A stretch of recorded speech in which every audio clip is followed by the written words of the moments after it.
Okay, the second thing is कि मिसाल के तौर पे मैंने कहा केपी गवर्नमेंट कहती है कि अब केपी गवर्नमेंट ने ये तो रियलाइज कर लिया कि हॉस्पिटल्स में नेटवर्क होना जरूरी है, ठीक है ना जी। इसलिए आप देखते हैं कि जब भी आप अपने हॉस्पिटल में आप जाते हैं तो आपको डॉक्टर को पर्चियां नहीं लिख कर देता कि जाए फलानी लेबोरेटरी से जाके टेस्ट कराओ, फलानी जगह से एक्सरे कराओ, फलानी जगह से ये काम करके आओ। नहीं, जस्ट आप वहां पे आपको कहता है फलानी रूम नंबर फलाने में चले जाओ, तो रूम नंबर फलाने में पहले से इंफॉर्मेशन पहुंची होती है कि उसने एक पेशेंट आपकी तरफ भेज दिया है। और जब वो भी अपना टेस्ट वगैरह कंप्लीट करते थे तो आपको नहीं कहते कि यो घंटा पास 11 है, वो कहते हैं कि जी डॉक्टर के पास है, घंटे के बाद चले जाना। और आप जब डॉक्टर के पास जाते हैं तो पता चलता है कि ये हुआ हुआ है। वो कहता है ठीक है जी मैंने देख लिया, आपकी ये मेडिसिन लो और जाओ। तो कहने का मकसद ये है कि अगर ये कल ये भी सोच लें कि हम एक अपना डेटा सेंटर बनाते हैं जिसमें ये पूरे नेटवर्क को कंबाइन कर लें, फिर इनको ये नहीं होगा कि मिसाल के तौर पे ये एलआरएच से हुआ है तो भाई केटीएच को तो नहीं पता, फिर इनको ये नहीं होगा कि एचएमसी को तो नहीं पता। जितने भी हॉस्पिटल्स हैं बड़े बड़े छोटे व्हाटएवर, उनके डॉक्टर्स को वो सारी चीज अवेलेबल हो जाएगी। अब एक डॉक्टर आपको चेक करेगा फॉर एग्जांपल एलआरएच में और कहेगा कि जी इसका एक्सपर्ट जो है वो दूसरा वो केटीएच में है या एचएमसी में है। बस आपको वहां, क्योंकि आप ये चीज वहां नहीं, क्योंकि लैंड पे क्लाउड पे रख दिया जाए तो इट विल बी अवेलेबल। लेकिन क्योंकि ये आपकी पर्सनल इंफॉर्मेशन है, पब्लिक डोमेन में नहीं ली जाई जा सकती, पब्लिक डोमेन में नहीं ली जाई जा सकती क्योंकि ये आपकी पर्सनल इंफॉर्मेशन है। तो you can place it on A private cloud. लाजमी नहीं है कि ऑन प्रेमिसेस हो। मिसाल के तौर पे अगर ऑन प्रेमिसेस की बात करें हम काशिफ, तो फिर तो हमें एचएमसी के अंदर रखना पड़ेगा, फिर तो हमें केएमसी के अंदर इसके अंदर रखना पड़ेगा। नहीं, उन्होंने एक और जगह पे लिया और वहां पे ये बना दिया जहां पे सब के सब कनेक्ट हो गए। तो that will be called as a private cloud. Then समझ आ गई। Then is the hybrid cloud. Hybrid as you know, आजकल ये टर्म ऐसे भी ज्यादा मशहूर है कि क्लाउड हाइब्रिड गवर्नमेंट है। तो यहाँ पे भी हाइब्रिड का मतलब है कि जब दो का मिक्स, दो या दो से ज्यादा का मिक्सचर, यानी यहाँ पे मकसद ये है कि पब्लिक भी, कुछ पार्ट उसका पब्लिक हो और कुछ पार्ट उसका प्राइवेट हो। मिसाल के तौर पे यहाँ के एजुकेशन इंस्टीट्यूट्स अपना एक क्लाउड बना लें और क्लाउड बनाने का साथ साथ वो उसकी लट करें आमदन के लिए कुछ हिस्सा जो है वो किसी पब्लिक को दे दें या किसी और को दे दें कि जी ये आप इस्तेमाल करें और अपना भी वो इस्तेमाल करते रहें। तो such a cloud will be called as the hybrid cloud. Clear? Then comes another good term, custom cloud. इससे ये मुराद नहीं है जो कस्टम वाले हैं उनकी उनका कहेंगे जी उनका क्लाउड है, क्योंकि कस्टम का नाम आए तो उनका जल्दी से नाम आ जाता है। ये कस्टम का मतलब है कि ये किसी खास पर्पज के लिए डिजाइंड है, ये हर काम करने वाला नहीं है, ये खास काम करने वाला है। क्योंकि यहाँ पे मेरे सामने कुछ इंजीनियर भी हैं, अगर आप काम कर रहे हो मिसाल के तौर पे ऑन दिस पीसी, और इसके मुकाबले में अगर मैं आपको रेस्पी पाई दे दूं, शायद नाम सुना होगा आपने, ठीक है ना। अब रेस्पी पाई क्या करता है,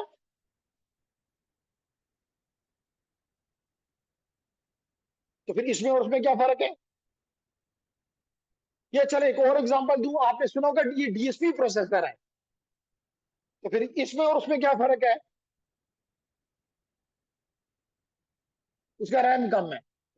तो हमें निमरा ने बताया कि उसका रैम कम है। और कोई बताना चाहे कुछ तो मुझे बताए। रसपुरी यहां से तो दोनों जी, क्या है जी काशिफ। आसान है, पोर्टेबल है, तो ये भी तो पोर्टेबल है, ये भी कस्टमाइज्ड है वो। अब वो डीएसपी के कामों के लिए मिसाल के तौर पर कहते हैं ये डीएसपी प्रोसेसर है, तो वो सिर्फ सिग्नल प्रोसेसिंग में एक्सपर्ट है, बाकी वो कोई काम अच्छे तरीके से नहीं कर सकता। इसलिए हम कहते हैं वो कस्टमाइज्ड प्रोसेसर है। जैसे आपने कहा रेस्पबेरी पाई, तो वो क्या है, वो आपका माइक्रो कंट्रोलर है। वो आप उसको एक खास पर्पस के लिए बेहतर आउटपुट आपको वो दे सकता है। मिसाल के तौर पे ये आपको नजर आ रहा है आपकी स्क्रीन पे, रेस्पबेरी पाई। तो है तो ये छोटा सा, फोड़ दो ना बच्चे, फोड़, ये तो ये पूरा कंप्यूटर है। लेकिन इसको क्यों बेहतर है? क्योंकि इसको एक खास टास्क के लिए बेहतर कर सकता है। लेकिन इसको अगर आपको वर्ड लिखो मेरे लिए, तो ये वर्ड के लिए नहीं है, ये एक्सेल के लिए नहीं है, ये पावर पॉइंट के लिए नहीं है। मेरी बात समझ आ रही है? तो कहने का मकसद है कि इसी तरह कस्टमाइज क्लाउड जो है वो कस्टमाइज कामों के लिए, खास काम के लिए वेरी गुड है, और बाकियों के लिए बिल्कुल नहीं। जैसे मिसाल के तौर पे, अगर आप यही क्लाउड इस्तेमाल कर रहे हैं फॉर हेल्थ, अब हेल्थ वालों के अपनी कुछ रिक्वायरमेंट्स हैं, वो ये क्लाउड पूरी करता है, लेकिन बाकी कामों में इसका कोई रोल नहीं है। मिसाल के तौर पे, अगर एक डॉक्टर है, ये भी हो सकता है कि डॉक्टर पेशेंट तो पड़ा हुआ हो केएमसी में, सॉरी एलआरएस में, और उसको डॉक्टर जो है वो लाहौर से चेक कर रहा हो। तो कैसे होगा? ऐसे होगा कि आपने उसको इस किस्म की उस क्लाउड पे फैसिलिटीज देनी है कि ऐसे लगे डॉक्टर को कि जितना बिल्कुल लाइव उसके ऊपर काम कर रहा है। तो such cloud is called customized cloud. जैसे अभी हेल्थ केयर की एग्जांपल आपके सामने है, कि health care is something like this, and the customized cloud again can be private, can be a public. मिसाल के तौर पे आपने एक हेल्थ केयर के लिए क्लाउड बनाया which is customized for this purpose. आपने गवर्नमेंट इदारों, गवर्नमेंट हॉस्पिटल्स के लिए बनाया। प्राइवेट हॉस्पिटल्स ने कहा हम भी इसको इस्तेमाल करना चाहते हैं, और हमारी कहता है मैं भी इस्तेमाल करना चाहता हूँ, नॉर्थ वेस्ट कहता है मैं भी इस्तेमाल करना चाहता हूँ। तो आप कहते हैं आप भी हमारी फैसिलिटी इस्तेमाल करते, तो उनके लिए it will act like a public, लेकिन आपके लिए वो क्या है, प्राइवेट है। Got it now? कि नहीं, अभी भी नहीं? ठीक, ओके।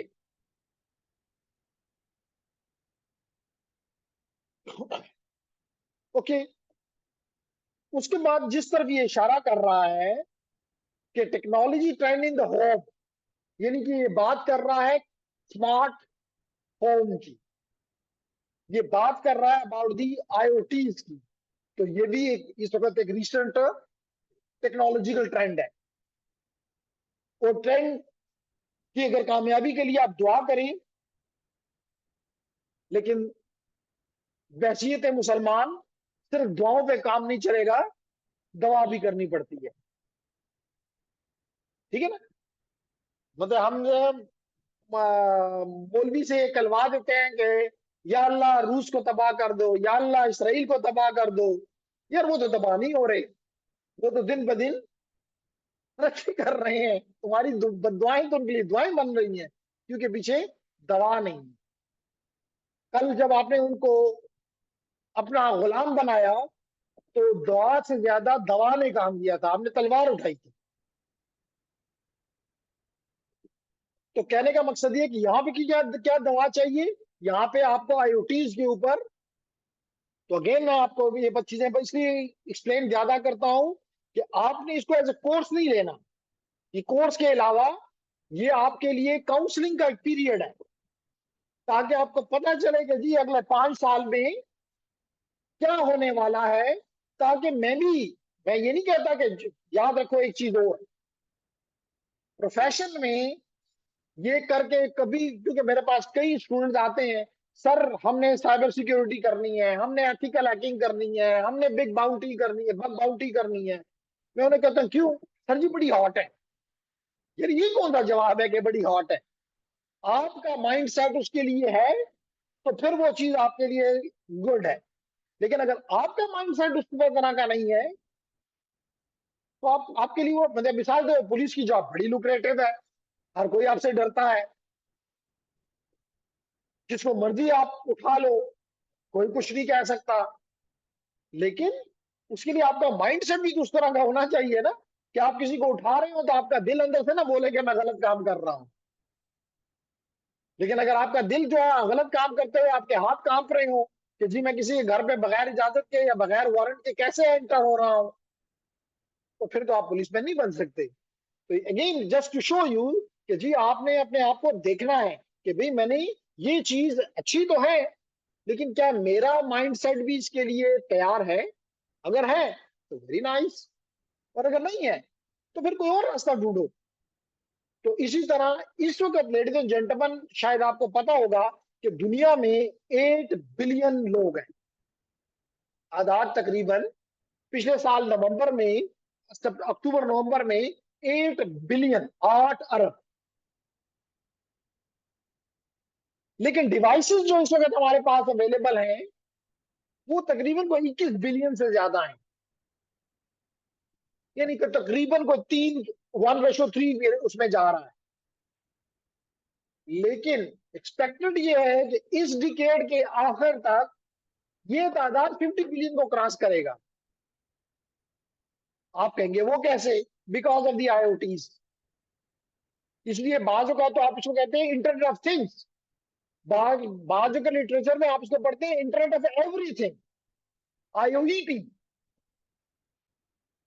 तो इसका मतलब है कि हर चीज में इसके साथ जब लगना है तो इसका मतलब यह है कि आप अपने घर के डिवाइस भी है, आपके घर में जो जो डिवाइस है, let it be the device में बी योर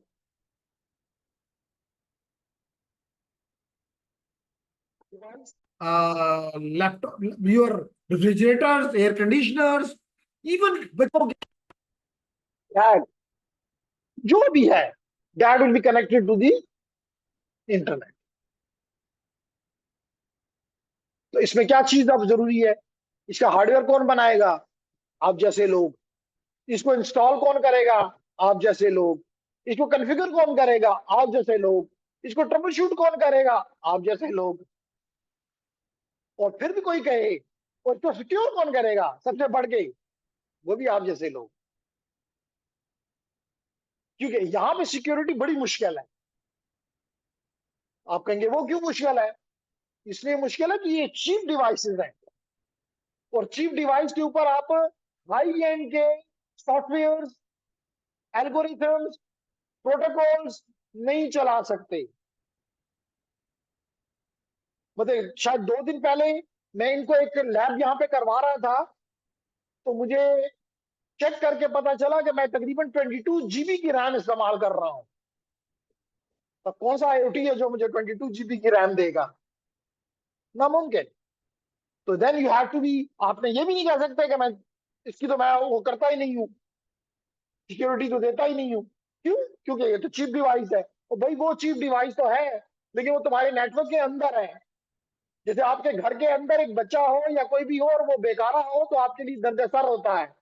तो इसलिए वो भी जो है आपके लिए दर्दसर बन जाएगा, क्योंकि लोग उसको अटैक करेंगे और वहां से पाइवोट करके आपके दूसरे डिवाइसेस तक पहुंचेंगे, जिनको आप कहते हैं कि बड़े सिक्योर रखना जरूरी है। तो इसका मतलब आपको इसकी सिक्योरिटी भी करना जरूरी है। लेकिन रोक भी नहीं सकते हो कि जी हम नहीं करते आईओटी, नहीं ये भी नहीं कह सकते हो। तो इसलिए चाहे इस वक्त तो आपको मैंने स्मार्ट होम की एग्जांपल दी, now you are going for smart cities. तो कहने का मकसद है कि these are the trends ladies and gentleman, you have to be ready for that. अच्छा जी, अब उसके बाद एक नेटवर्किंग में और भी एक ट्रेंड है जिसको कहते हैं power line networking. Power line networking. इससे पहले एक छोटी सी चीज बताता चलूं, and that is PoE, power on Ethernet. सुना? अगर मैं आप में से 2 लोगों को, अगर सब भी जाना चाहें तो मुझे कोई तकलीफ नहीं है, लेकिन अगर काशिफ और आपका क्या नाम है, निसार, तो निसार और काशिफ आप थोड़ा बाहर जाएं, और काशिफ, ये हमारे बाहर एक राउटर एक लगा हुआ है व्हाइट कलर का राउटर इस दीवार के साथ, चेक करके मुझे जरा बताएं दोनों, और फिर वहां के हम आप हम सबसे शेयर करेंगे। लाजमी तौर पे मिसाल के तौर पे ये डिवाइस है, मेरे को उसको पावर कहाँ से मिल रही है, तो आप आके ये पकड़ लेंगे जी ये पावर उसको मिल रही है, आई विल बी कन्विंस्ड। इसी तरह मिसाल के तौर पे आपको यहाँ पे इंटरनेट मिल रहा है, तो जिसका मतलब आप जब भी उस डिवाइस की तरफ जाएंगे, जो कि इसको हम एक्सेस रूटर कहते हैं, तो आप नजर आएगा कि साथ पावर मैंने उसको दी हुई है। मैं आपसे सिर्फ ये पूछूंगा कि जेंटलमैन, ये जो बाहर व्हाइट कलर का एक्सेस रूटर लगा हुआ है, जरा ये मुझे बता, देख के बताएं कि इसको पावर कहाँ से मिल रही है। दोनों जाएं और जल्दी से बताएं जी। अगर बाकी लोग भी देखना चाहते हैं तो मुझे कोई तकलीफ नहीं है, जाके देख सकते हैं। इरफान साहब ज्वाइन देम, इनको अपने एक्सपीरियंस से बताएंगे जी कहाँ पे है इसकी पावर।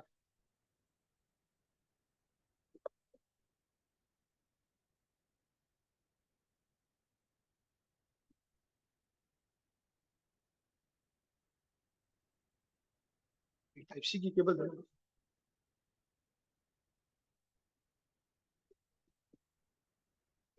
जी, बिजली इधर से दी है, इधर से गई है, कहीं पे बटन कोई स्विच नजर आ रहा है?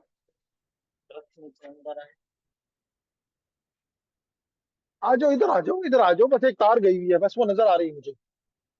कोई बिजली बिजली रिश्ता नहीं है ना, बिजली की तो और लाइट जल रही है ना? आ जाओ आप।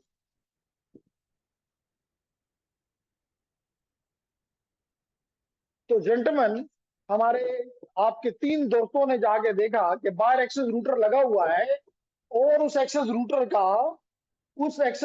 का लाइट भी जल रही है, काम भी कर रहा है, मैं उससे कनेक्टेड हूं, लेकिन इनको पावर नजर नहीं आई, इनको पावर नजर नहीं आई। तो हो क्या रहा है? हो ये रहा है लेडीज एंड जेंटलमैन, कि स्विच से इसी पावर, ये जो हमने यूटीपी केबल वहां पे आपको दिखाई, इसी के अंदर डेटा भी जा रहा है, इसी के अंदर पावर भी आ रही है।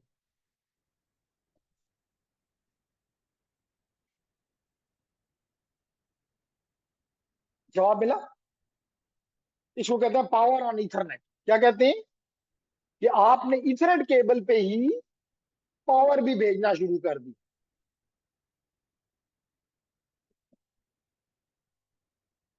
बात समझ आ रही है online students?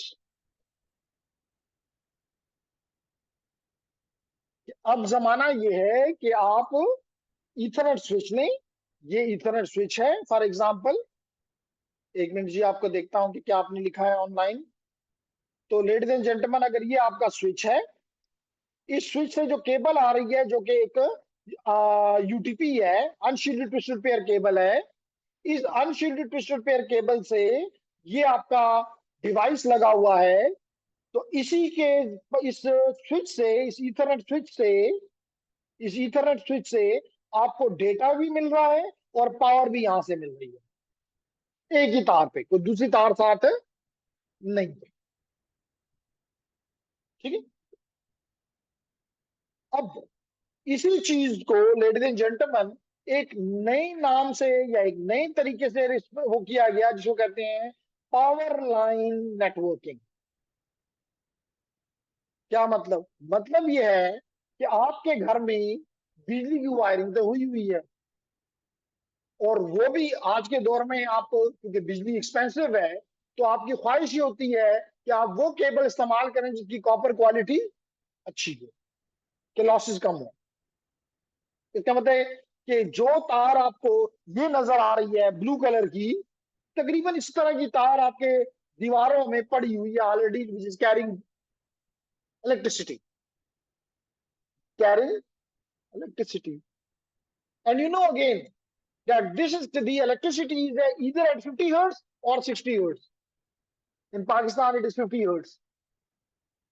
And your data is in megahertz, or in maybe even high. तो क्या both cannot be carried on the same wire? जैसे कि अभी मैंने आपको, इसलिए मैंने ये आपको एग्जांपल दी कि यहां पर भी तो आपकी पावर भी आ रही है, पावर भी आ रही है विच इज एट 50 हर्ट्ज, और डेटा भी आ रहा है विच इज मेगाहर्ट्ज और गीगाहर्ट्ज। डेटा भी आ रहा है, पावर भी आ रही है। तो क्या फिर अगर ये कंप्यूटर की तार से दोनों आ सकते हैं, तो पावर की हमारी जो तार बिछी हुई है उससे क्यों नहीं आ सकते? सेविंग हो जाएगी, अलग आपको नेटवर्किंग की केबलिंग करने की जरूरत नहीं होगी। तो this is called as the power line networking.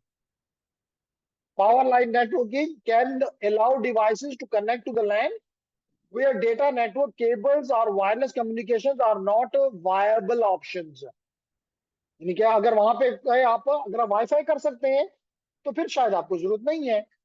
और ट्रेंड इस वक्त, मतलब इसके मुकाबले में दूसरा जो ट्रेंड है वो वायरलेस का है, वाईफाई का है, जिसको हम डिटेल में, जो हमारा दूसरा कोर्स है विच is about switching routing and wireless essentials, उसमें हम कवर करते हैं। लेकिन इस पावर लाइन कॉन्सेप्ट का मध्य मुकाबल वो है। हाँ, अगर आप समझते हैं कि नहीं मुझे इथरनेट चाहिए, तो फिर आप ये कर सकते हैं कि इथरनेट का डेटा पावर लाइन के ऊपर डाला जाए। बात समझ आ गई? तो कहते हैं using the standard power line standard, good quality, in other words standard power line adapters, devices can connect to the LAN wherever there is an electricity outlet by sending data on certain frequencies। यानी high frequency इस्तेमाल करे आपका data और 50-60 इस्तेमाल करे आपका power. The power line networking is especially useful when wireless access points cannot reach all the devices in the home। जैसे mostly होता है कि जी ये एक आपका मिसाल तो एक फ्लोर पे तो वाईफाई काम कर रहा है, तो या तो आपको खर्चा करना पड़ेगा उस वाईफाई से दूसरे फ्लोर पे लेकर जाएं, लेकिन पावर लाइन तो हर जगह बिछाई हुई है, you can take advantage. Okay, and the this thing very important, wireless broadband. पहले हम इसको दो हिस्सों में तोड़ते हैं फिर समझते हैं। पहला क्या हमारा वो है, वायरलेस।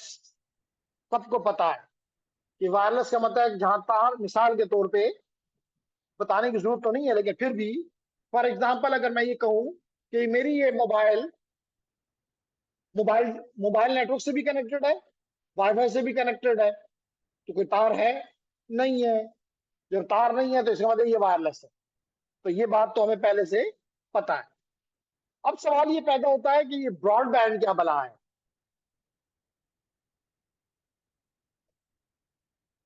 ठीक है, कोई जवाब देना पसंद करेंगे इरफान साहब, ब्रॉडबैंड क्या होता है?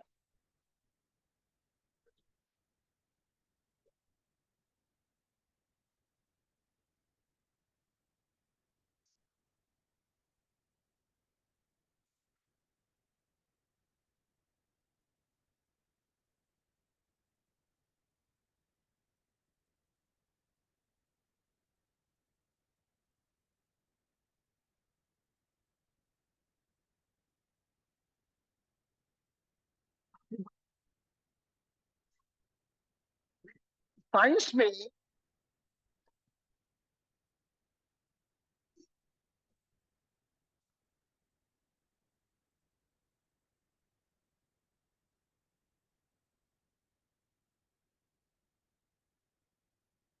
ये तो फिर मिसाल आपका एक शख्स है, अच्छा,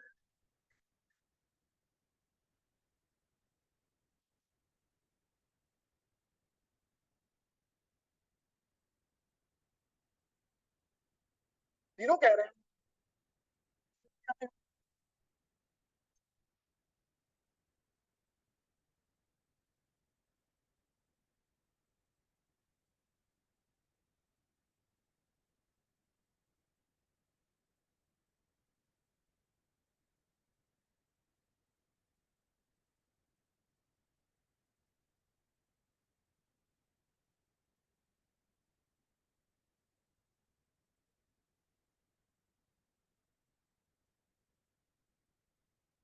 ओके,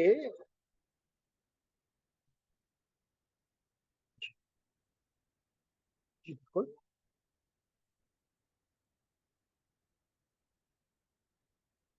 ठीक है, बिल्कुल ठीक है, क्लियर हो गया जी।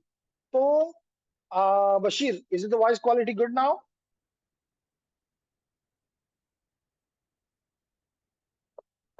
ओके, तो क्वेश्चन मैंने ये पूछा कि आखिर ये वायरलेस और ब्रॉड, वायरलेस तो क्लियर हो गया, इसमें तो कोई शक नहीं है, जहां तार नहीं है वो वायरलेस है, बस बात खत्म। चाहे वो आप एयर के जरिए करें, चाहे आप वाटर के जरिए करें, चाहे आप वैक्यूम के जरिए करें, तार नहीं है तो वायरलेस है, बात खत्म। अब आते हैं कि जी ब्रॉडबैंड क्या है। ब्रॉडबैंड ये है जेंटलमैन कि जैसे कि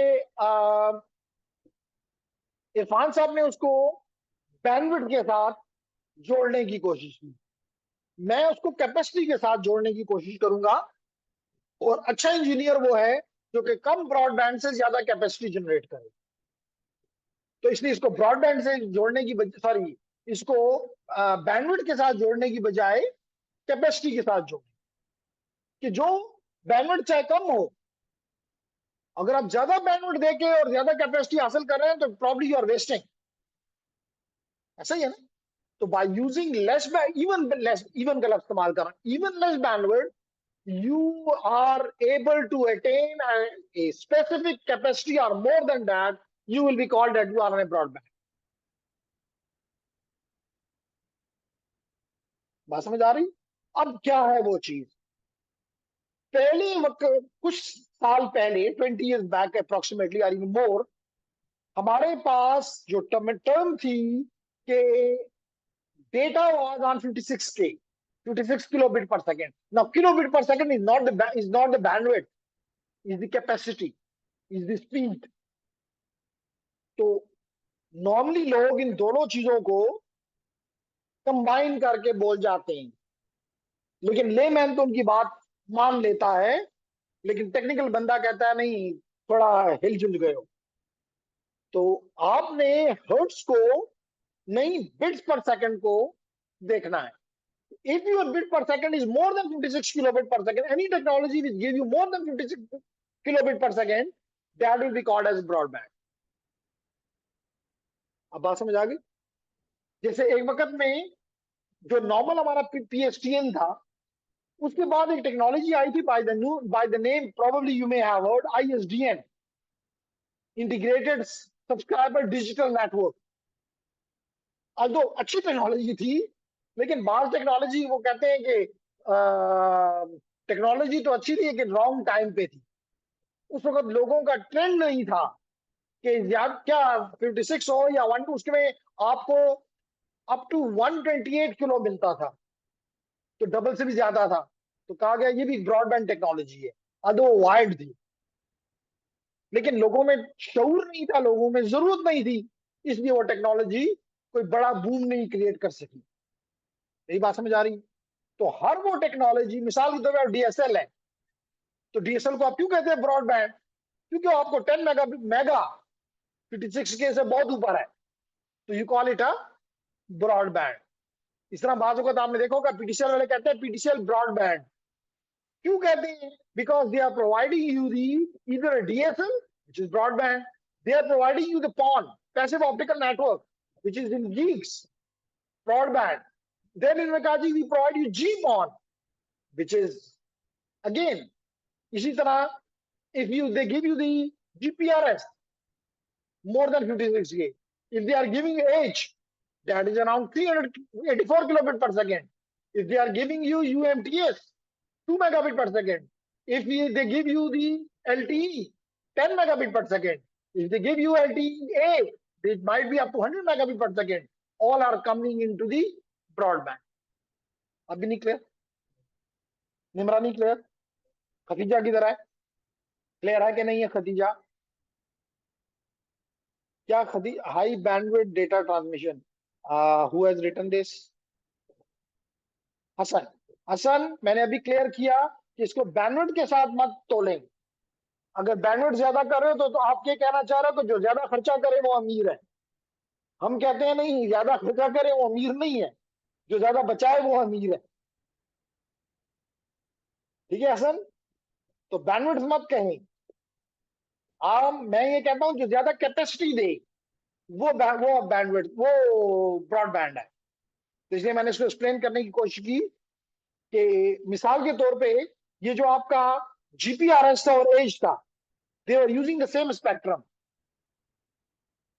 but as compared to the normal GSM, which was giving you only 9 kilobit per second wireless, they went to the GPRS, तो 9 से shifted to the 115 kilobit per second, 10 time से भी ज्यादा। तो आपने बैंडविड्थ वही रखी, आपने बैंडविड्थ से नहीं खेला, आपने कैपेसिटी से खेला, आपने वही एज पे चले गए जिसको आप 2.75 GB कहते हो। तो उसने क्या किया, आपने बैंडविड्थ तो वही थी, जीएसएम की बैंडविड्थ तो नहीं बदली। तो क्या हुआ, आपने 384 हासिल कर लिया। तो बैंडविड्थ को आपने नहीं ऊपर लेकर गए, क्योंकि GSM was standardized technology, bandwidth वो नहीं बढ़ा सकता था अपना, लेकिन कैपेसिटी तो बढ़ा सकता था ना। तो then they move to the broadband. अब भी क्लियर है कि नहीं असीस? Okay,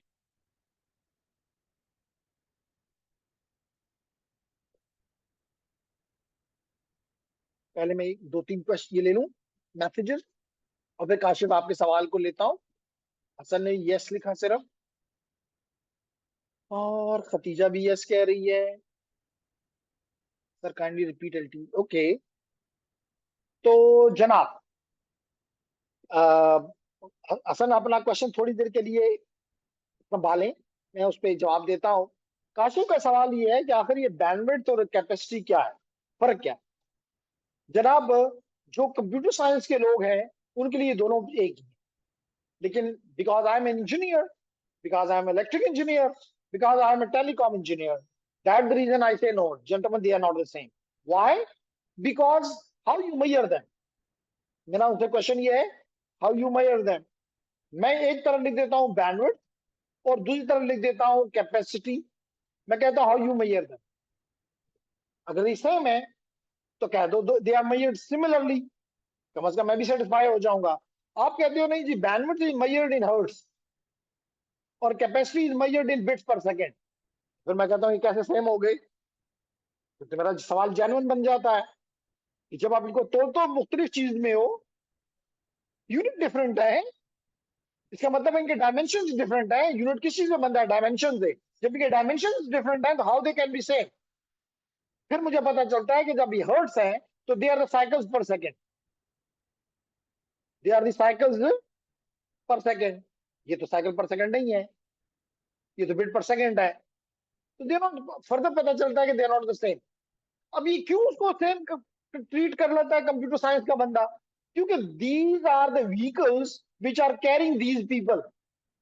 So they are relating the vehicles with the people. Vehicles with the people. Although they are not the same. Understandably, they are not the same. ऐसा ही है ना? So basically these cycle carry the bits. Now my point is that an intelligent engineer like you people will carry, मिसाल के तौर पे आपके पास एक bike है तो आप 2 बंदे ले जा सकते हो, मेरा ख्याल से आई एम नॉट रॉन्ग। उसके पीछे चिंची लगा लो उसी मोटरसाइकिल के पीछे, तो क्या होगा? 6 बंदे बिठा लोगे। पहले एक कहूंगा, फिर अगर 6 कहना है तो फिर एक कहूंगा, क्योंकि एक आप बैठेंगे और एक बंदा आप पीछे बाइक पे बिठा लेंगे। तो इसका मतलब एक बंदा यू कैन कैरी। आपने पीछे चिंची लगा दी, यानी उसकी बॉडी लगा दी, तो you can carry 6 people. So it means the power of the bike has not change. वो वही 70, फॉर एग्जांपल होंडा 70 है या होंडा 100 है, वट एवर, वही है। आपने कैपेसिटी बढ़ा ली। तो यहां पे भी हमारी ख्वाहिश होती है कि single bit, single cycle if carry for example 1 bit, so they will be equal. If the single cycle carries 2 bits, so the bandwidth is the same, but the capacity is doubled. If you carry the same 4 bits on the same cycle, so your capacity will be 4 times as compared to the hertz. That is the difference between the two. अब बात समझ आ गई? Clear है everyone? क्या होगा? Movement speed.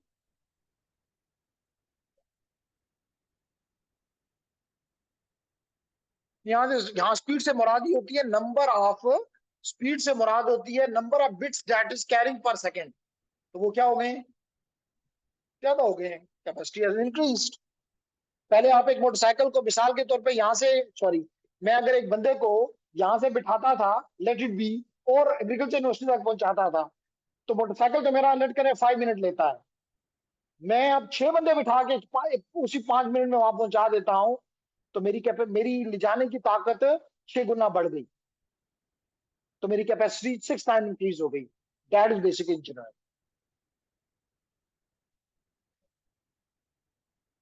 That we want. यही तो आप मांगते हो कि जी, मिसाल के तौर पे, if I give you different examples, let it be your Ethernet. Initially, it came with 10 megabit per second. Then it jumped to 100 megabit per second. This was a 10 time capacity increase. Then this 100 megabit per second went to 1 gig. Again, 100 time increase. Then this 1 gig jumped to 10 gig. So it was 10 time increase. Then was 40 gig, 4 time further increase. And now people are thinking about the 100 gig. So in which item you are interested then? Capacity. Clear हो गया जी? तो ये तो मैंने सवाल का जवाब दे दिया काशिफ का। उम्मीद करता हूं कि आप काशिफ फिजिकल क्लासेस में आया करेगा।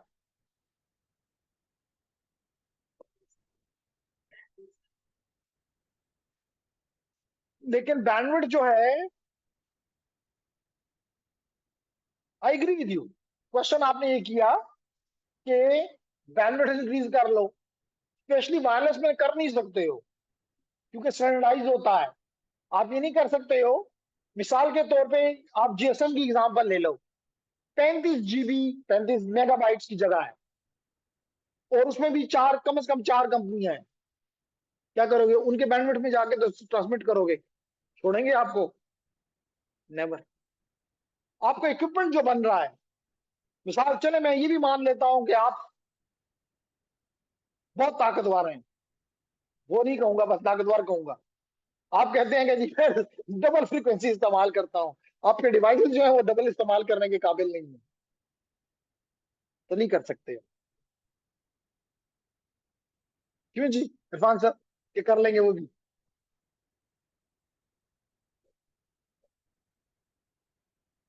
तो जनाब, अब आपको समझ आ गई कि वायरलेस किसे कहते हैं, अब आपको समझ आ गई कि ब्रॉडबैंड किसे कहते हैं, और लाजमी तौर पे जो इनका प्रोवाइडर होगा पीछे, उसको हम क्या कहेंगे?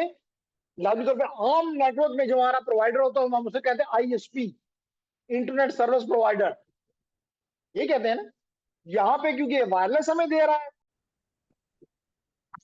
ओके जी, तो ladies and gentleman we continue. तो हमने कहा कि ये अब वायरलेस ब्रॉडबैंड कहाँ पे, ब्रॉडबैंड तो हर एक की जरूरत, इसमें तो कोई शक शुबा है ही नहीं, क्योंकि 56 के किसी की भी अब रिक्वायरमेंट नहीं है। एवरीवन वांट्स मोर, इसमें तो कोई शक नहीं, क्योंकि चाहे हम जहां भी हो, हमने मोबाइल हमारे पास है। और अब हम मतलब जमाना वो आ गया है कि एक वक्त में मैं अपनी कंपनी के लिए कंप्यूटर्स वगैरह खरीदता था, तो उस वजह से मार्केट के साथ ज्यादा लाइजन होता था। तो ऐसे गपशप में उनसे पूछते थे कि जी लोग आके आपसे कंप्यूटर खरीदते हैं तो वो क्या पूछते हैं? कहता है जब वो आते हैं पहले तो वो हमसे बड़ी बड़ी बातें करते हैं कि जनाब उसका प्रोसेसर ऐसा हो, रैम ये हो, ये हो, ये हो। कहता आखिर में पूछते हैं वीडियो खब अच्छी नहीं करना। तो सारा कमात आके रुक जाती थी वीडियो पे।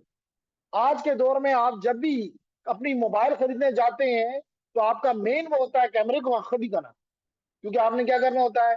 वीडियो बनानी होती है, और वीडियो बना के आपने उसी वक्त व्हाट्सएप पे, फेसबुक पे, ट्विटर पे, इंस्टा पे डालनी होती है। ऐसे ही है ना? तो इसका मतलब है कि व्हाट यू नीड? ब्रॉडबैंड। लेकिन wireless broadband is effective more in an areas where wire can't be provided, जहां तार पहुंचाना मुमकिन नहीं है, या इतने कस्टमर्स नहीं है कि आप तार पहुंचाएं उनके लिए। तो in this scenario, what you will be doing? You will be providing them wireless broadband. And very good examples are two, even can be three. The two are provided by PTCL. One, few years back, by the name V Phone. अगर आपने कभी नाम सुना हो V Phone का, तो we phone PTCL देता था कि जी ये वायरलेस फोन है, ले जाओ अपनी गाड़ी में फिराओ, you are connected, it provide you the broadband and it is wireless.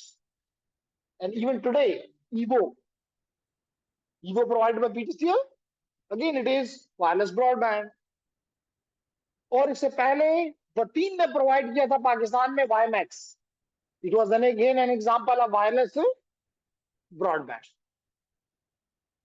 बात समझ आ गई? सईद सईदुल्लाह नहीं समझ आ रही?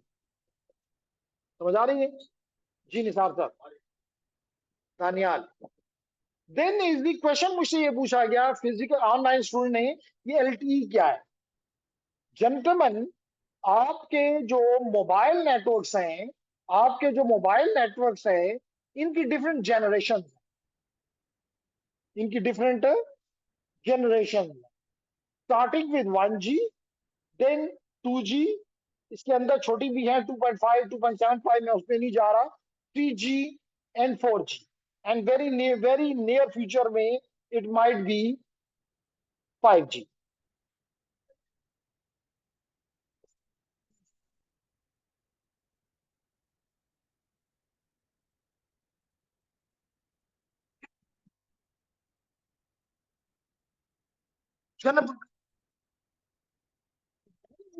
पाकिस्तान में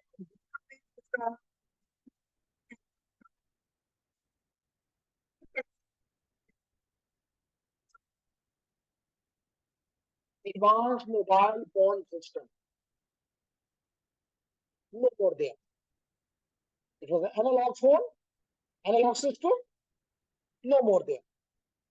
Then दो टेक्नोलॉजी 2G में सामने आई, one was the GSM from Europe and CDMA from US. CDMA from US and GSM from Europe. Europe इस चीज में बड़ा तकड़ा है, तगड़ा इस लिहाज से कि छोटे छोटे मुल्क हैं, नहीं मुकाबला कर सकते अमेरिका का, अमेरिका के एक शहर का मुकाबला नहीं कर सकते। इन जालमों ने एक होके यूनिटी दिखाई और अमेरिका को भी मात दी। मात तो नहीं कहूंगा, लेकिन कम से कम कंपटीशन किया, और इस केस में तो मात भी दी। जीएसएम वर्ल्ड वाइड गया, सीडीएमए नहीं गया। तो these two are the examples of 2G. Then came the UMTS. Then came the UMTS, Universal Mobile Telephone System. मजे की बात है कि this is again from the Europe and it was also using CDMA. तो इन्होंने इनका CDMA चोरी किया, लेकिन फिर जब आपकी यूनिटी हो तो फिर आप बदमाश होते हैं, तो इन्होंने रॉयल्टी भी नहीं पे की अमेरिका को, सिर्फ अपनी उस टेक्नोलॉजी का नाम चेंज कर दिया WCDMA। सॉरी, ये CSMA मैंने लिख दिया, CDMA, CDMA, wide band CDMA। फिर इसके बाद they went for the 4G, जिसका नाम है LTE, long term evaluation, and they were using the OFDM, orthogonal frequency division multiplexing. तो अगर इस पे हम पढ़ाना लगे तो we can take a complete semester on it then, लेकिन क्योंकि हमारे इंट्रोडक्शन टू नेटवर्क्स का या CCNA का हिस्सा नहीं बनता, लेकिन एटलीस्ट बीइंग इंजीनियर्स और ग्रेजुएट्स, आपको कम से कम आइडिया होना जरूरी है कि all of them except the first one falls in the wireless broadband. अब क्लियर है?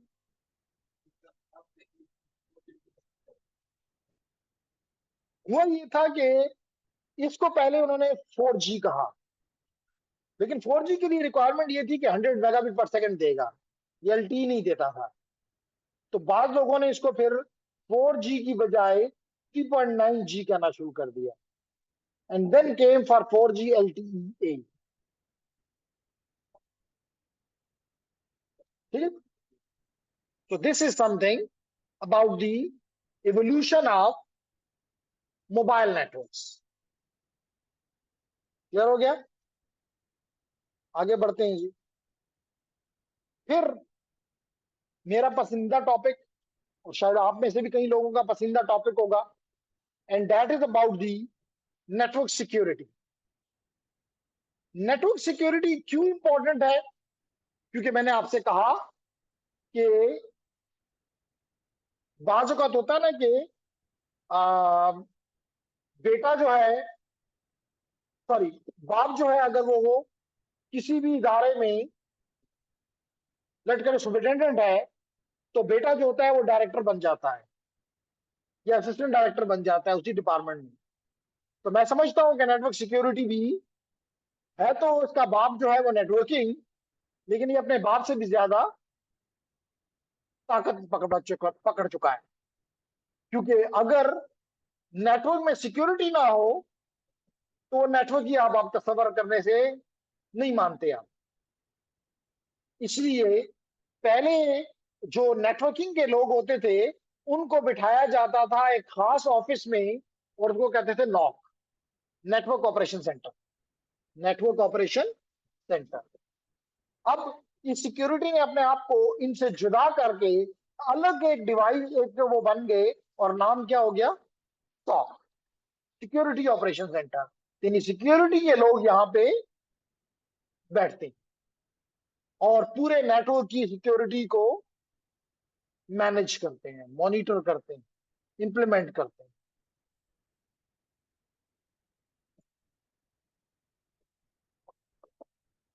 क्लियर मेरी बात? तो जेंटलमैन, ये जो आप पे सिक्योरिटी का मसला है, मुसीबत के तौर पे ये इंटरनली भी है और ये एक्सटर्नली भी है।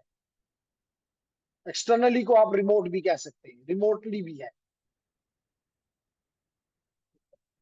सिक्योरिटी के मसाइल इंटरनल भी हैं और एक्सटर्नल। इंटरनल से मुराद आपके नेटवर्क के अंदर, मिसाल के तौर पे ये मेरा नेटवर्क है यहाँ पे, और आप लोग इसके अब अंदर हो, आप यहां से इस पे अटैक करते हो, तो आप भी मेरे लिए मसला हो, आपसे भी मुझे इस नेटवर्क को बचाना है।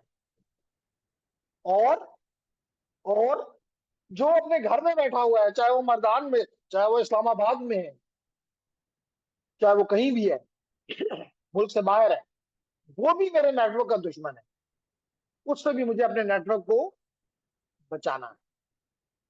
जैसे यहाँ पे ये दिखाया गया है कि अगर ये मेरा एक फायरवॉल है, यानी ये एक दीवार है between my network and the rest of the world, तो मुझे एक्सटर्नल थ्रेट्स का भी सामना है और मुझे इंटरनल थ्रेट्स का भी सामना है। अब आप पूछेंगे थ्रेट किसे कहते हैं, तो मेरा जवाब है थ्रेट कहते हैं इस चीज किसे? Potential danger. पोटेंशियल डेंजर, हर वो चीज जो कि पोटेंशियल डेंजर है आपके लिए, that is in the security term we call it threat. आप कहेंगे वो क्या हो सकता है? मिसाल के तौर पे लैपटॉप में मेरे लैपटॉप में कोई सेंसिटिव डेटा पड़ा हुआ है, सेंसिटिव डेटा पड़ा हुआ है, चाहे आप इंटरनल है कि एक्सटर्नल है, आप वो डेटा यहां से निकालना चाहते हैं या उस डेटा को टेम्पर करना चाहते हैं, या उस डेटा को डिलीट करना चाहते हैं, या उस डेटा को अपने पास ले जाना चाहते हैं। ये सारी चीजें मेरे लिए पोटेंशियल डेंजर है, and they will be called as threats.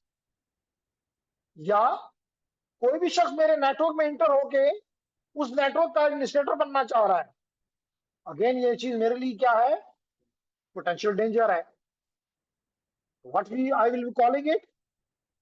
Network threat, security threat. आप समझ आ गए कि थ्रेट किसे कहते हैं? ठीक है। और इसको नुकसान पहुंचाने वाला बंदा, normally we called it threat actor. ये थ्रेट है ना, थ्रेट एक्टर। मिसाल के तौर पे अगर आप मेरे नेटवर्क में कुछ मसला करना चाह रहे हैं, यानी किसी थ्रेट को और जब आप इस थ्रेट को अमली जामा पहनाने की कोशिश करते हैं, तो मैं कहता हूं आप मेरी इस थ्रेट को एक्सप्लॉइट कर रहे हो। क्या कर रहे हो? एक्सप्लॉइट कर रहे हो। These are terms which are technical, they are not English. तो आप उस थ्रेट को एक्सप्लॉइट कर रहे हो। मिसाल के तौर पे आप, जैसे अभी इन्होंने कुछ देर पहले कहा कि आप नेटवर्क में आए और आप रूट बने, इसको हम कहते हैं कि आप अपनी प्रिविलेज, क्योंकि रूट के क्या है, रूट क्या है?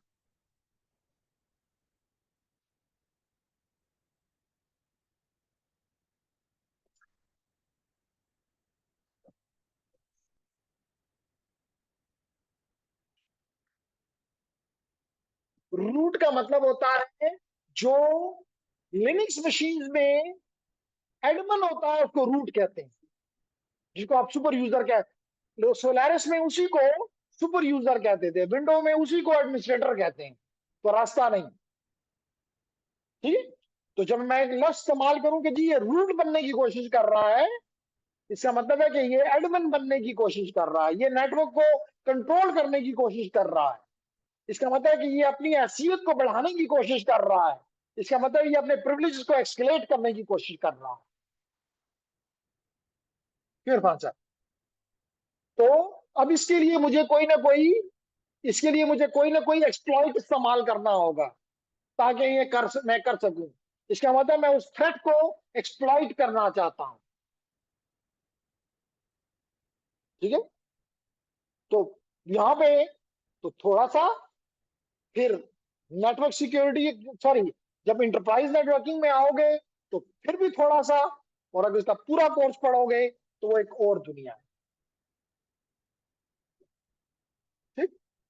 तो लेडीज एंड जेंटलमैन, हम यहाँ पे बात कर रहे हैं कि जी सिक्योरिटी क्यों इंपॉर्टेंट है। तो हमने देखा कि जी सिक्योरिटी इसलिए इंपॉर्टेंट है कि आज के दौर में जो शायद सबसे इंपॉर्टेंट चीज है, that is your information security. although your infrastructure security even important, मैं नहीं कह रहा कि नहीं है, लेकिन this information is like your money, it's like your economy। मिसाल के तौर पे अगर कोई बहुत ही अच्छा बैंक है, लेट करें कि वो आपको डबल इंटरेस्ट देता है, लेकिन आपकी डेटा की सिक्योरिटी, आपकी इंफॉर्मेशन की सिक्योरिटी को कहता है ये मैं नहीं कर सकता, तो शायद आप उसके पास नहीं जाएं कि भाई मैं 10 रुपए लाके मुझे मेरा भाई भी भेजेगा तो अगले दिन पता होगा कि जी फलाने को, फलाने के भाई ने 10 रुपए भेज दिए हैं, या इसने अब किसी और को 20 रुपए आगे भेज दिए हैं। तो अगर ये सारी बातें जो है पब्लिक होंगी तो मुझे तुम्हारी ये डबल ये नहीं चाहिए। तो कहने का मकसद है कि इसलिए कह रहा हूं कि पहले security was a concern of army, military, intelligence, police, इनका, ये लोग कहते थे हमारे लिए सिक्योरिटी जरूरी है। और इसकी सबसे अच्छी एग्जांपल मैंने अभी आपको दो एग्जांपल देता हूं। एक आपको ये hello PSTN, public switching telephone network, जिसको आप PTCL कहते हो, मैं आपकी सारी बातें सुन सकता हूँ। I remain for many years in PTCL, मैं सारी बातें सुन सकता हूँ। मेरा लाइनमैन भी जो है आपकी सारी बातें सुन सकता है। इसके बाद security was not there, security was not there. इसी तरह आपका ये एम्स जो अभी मैंने आपसे रखा 1G का, इजिली आप सुन सकते थे। तो इसका मतलब है कि तकरीबन 2000 तक कोई लेमैन का सिक्योरिटी के साथ कोई ताल्लुक नहीं था। किसी ने भी अपना फोन उठा के बाहर नहीं फेंका कि जी ये सिक्योर नहीं है, ले जाओ, मुझे नहीं चाहिए। क्योंकि आप डिमांड करोगे तो अगला उसको आपको देगा ना। लेकिन आज के दौर में देखो तो कई टेक्नोलॉजी, स्पेशली व्हाट्सएप को देखिए, उन्होंने अपना पहली बात ही आपको दिखाते हैं we are end to end encrypted. इसका मतलब आपको बताते हैं कि we are secure, we provide you security. Even वो ये लिखते हैं कि इवन हम भी आपकी चीज को नहीं दे सकते। तो ये झूठ है लेकिन खैर है, बोलने दें। तो कहने का मकसद ये है कि this is something, the role of the security in networks, कि इस वक्त चाहे दुनिया की बेहतरीन से बेहतरीन टेक्नोलॉजी हो, लेकिन अगर वो सिक्योरिटी नहीं देती तो you are not ready to come to take it.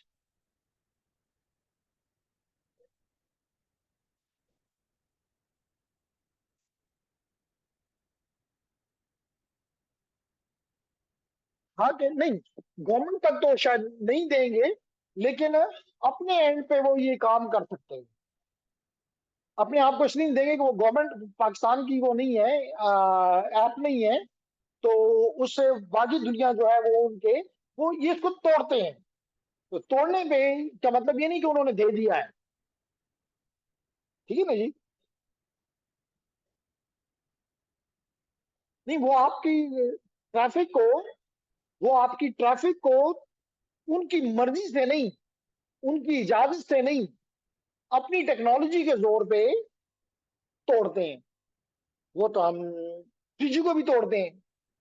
मिसाल के तौर पे आपने देखा होगा कि जब भी कहीं पे कोई अटैक होता है, तो आपको आधे घंटे के बाद सुनाई जाता है कि जी ये बंदा जो अंदर बैठा हुआ था वो अफगानिस्तान से इस नंबर से बात कर रहा था और ये बातें उनके दरमियान में हो रही हैं। तो what has, whether this network was not secure? No, it was secure.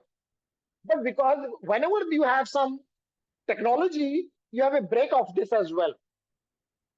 When you invent a virus, you have antivirus for this as well. When you invent a malware, there is an anti-malware as well. तो उसको आप ये नहीं कह सकते हैं कि जनाब ये इस कंपनी की खराबी है। टेक्नोलॉजी में जगह होती है, टेक्नोलॉजी में वल्नरेबिलिटीज होती हैं, टेक्नोलॉजी में वीकनेसेस होती हैं, लेकिन यू हैव टू पे अ लॉट। तो इसमें मतलब कम से कम ऑर्डिनरी बंदा ये नहीं कर सकता। अब बात समझ आ गई? तो मतलब आप व्हाट्सएप पे नहीं डाल सकते कि जो उन्होंने ये दे दिया। अगर इस तरह होता तो इवन उस वक्त आपकी जो पावरफुल लोग हैं उन्होंने भी कोशिश की थी कि कौन सी टेक्नोलॉजी थी, 3G में थी, अमेरिकन थी, और वो यूज करता था हकानी, ब्लैकबेरी। तो ब्लैकबेरी वो यूज करता था, तो वो अदालत को उसका वो डेटा चाहिए था, उन्होंने देने से इनकार कर दिया। नहीं जी, ये हमारी पॉलिसी के अगेंस्ट है, हम नहीं देते। निकाल सकते हो, तोड़ सकते हो, तो तुम तोड़ो, हम क्यों दें? क्योंकि हमको पता है कि एक को दिया, चाहे सुप्रीम कोर्ट ऑफ पाकिस्तान क्यों नहीं ऑर्डर कर रही, हमारे लिए इंपॉर्टेंट नहीं है, हमारा बिजनेस खत्म हो जाएगा, दुनिया हम पे ट्रस्ट करना छोड़ देगी। यार ये तो हर एक को हमारी बातें प्रोवाइड करेंगे, तो फिर हम हमारी जो 1 रुपए की चीज हम 5 रुपए में बेचते हैं और साथ टैग लगाते हैं कि secure. Got it now Asif? तो जेंटलमैन, हमने इससे इतनी बातें इसलिए की कि सिक्योरिटी कितनी इंपॉर्टेंट है। और इस थ्रेट एक्टर को बाज वक्त आप हैकर भी कहते हो। इस थ्रेट एक्टर को आप इस बैड गाय को आप हैकर भी कहते हो।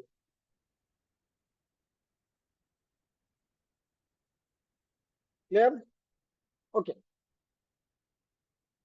तो जेंटलमैन, अब इसमें कुछ बातें करते हैं कि भाई आखिर ये एक्सटर्नल थ्रेट्स हमारे लिए क्या क्या हो सकते हैं और इंटरनल क्या हो सकती हैं। लाजमी तौर पे बाहर से हमें कोई वायरस भेज सकता है,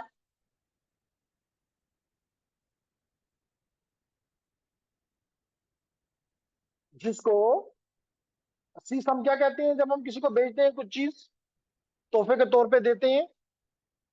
पेलोड। तो ladies, yeah, recording in progress, we are sharing, and everything is nice, that's good. And Hassan, we are here. Okay. तो हम कह रहे हैं कि जी हम एक्सटर्नली बैठ के, इसका मतलब हम यहां से बैठ के इनमें से किसी एक को ये वायरसेस दे रहे हैं, ये वॉर्म्स दे रहे हैं, ये ट्रोजन्स दे रहे हैं। ठीक है? अब मिसाल के तौर पे इन सबको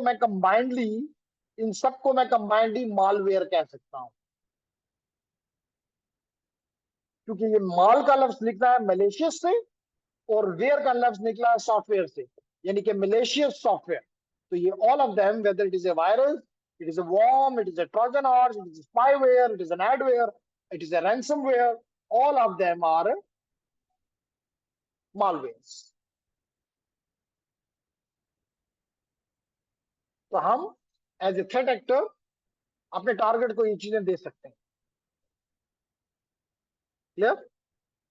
अब उसके बाद हम इस पढ़ना चाहते हैं जीरो डे अटैक्स। तो जेंटलमैन, दुनिया में जब भी कोई नया वायरस, नया वॉर्म, नया अटैक, नया थ्रेट आता है, तो एक तरफ ये रेड टीमर्स यानी कि अटैकर्स यूनाइटेड है, तो दूसरी तरफ डिफेंडर्स भी यूनाइटेड है, और वो इसके बारे में सारी मालूमात as quickly as possible global databases में डाल देते हैं।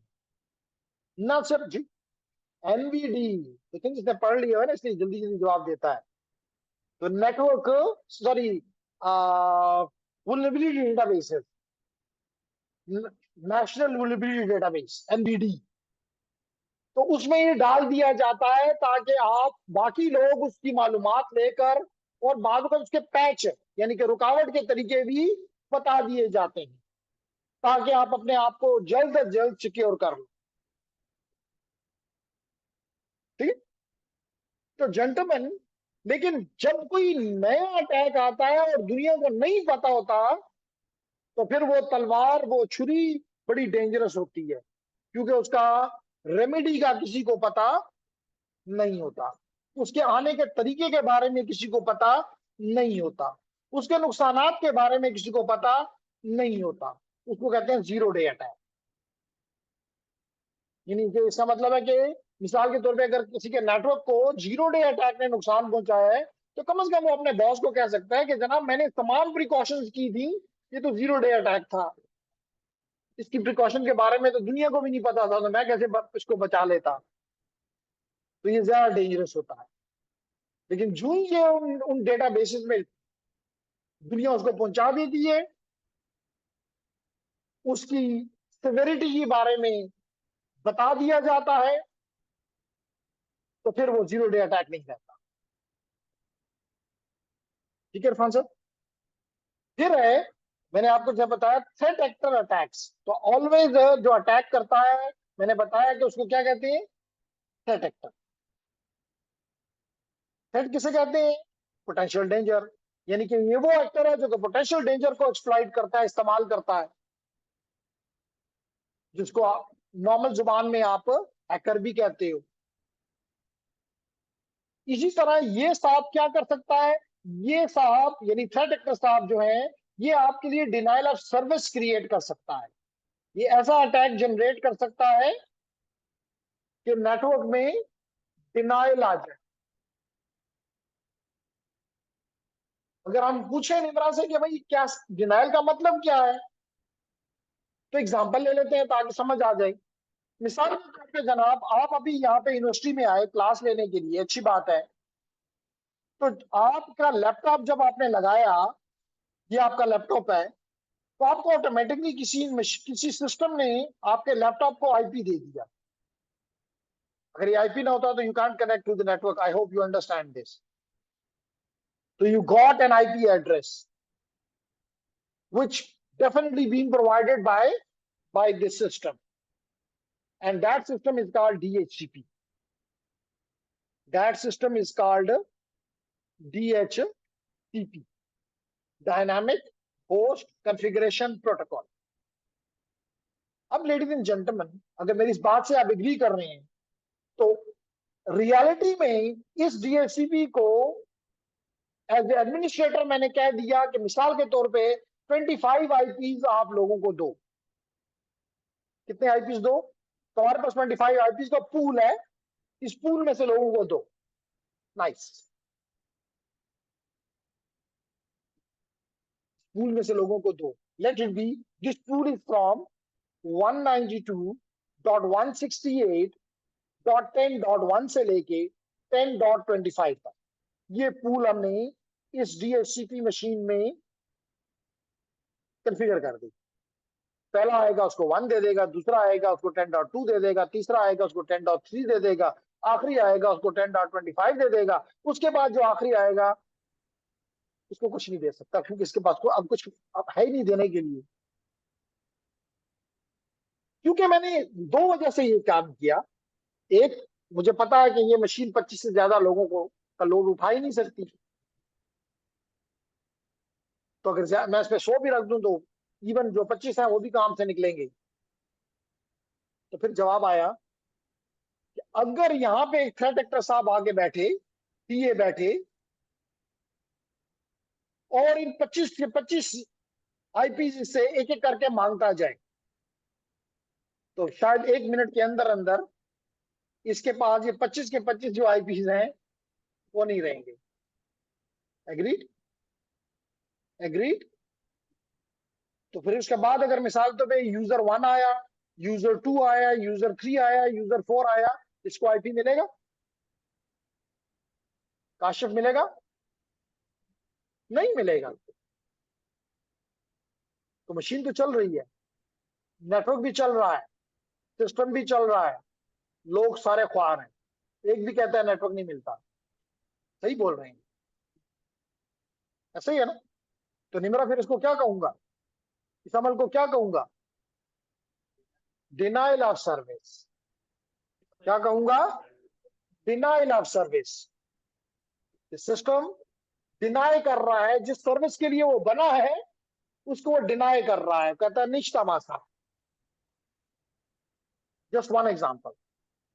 किसने ये काम किया? किसने ये काम किया? थ्रेट एक्टर ने ये काम किया।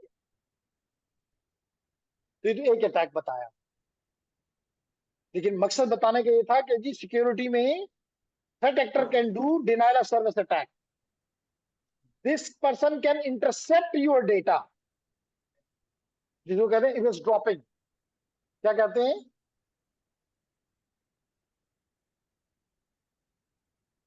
मिसाल के तौर पे you are here, user 1, and your access router is here.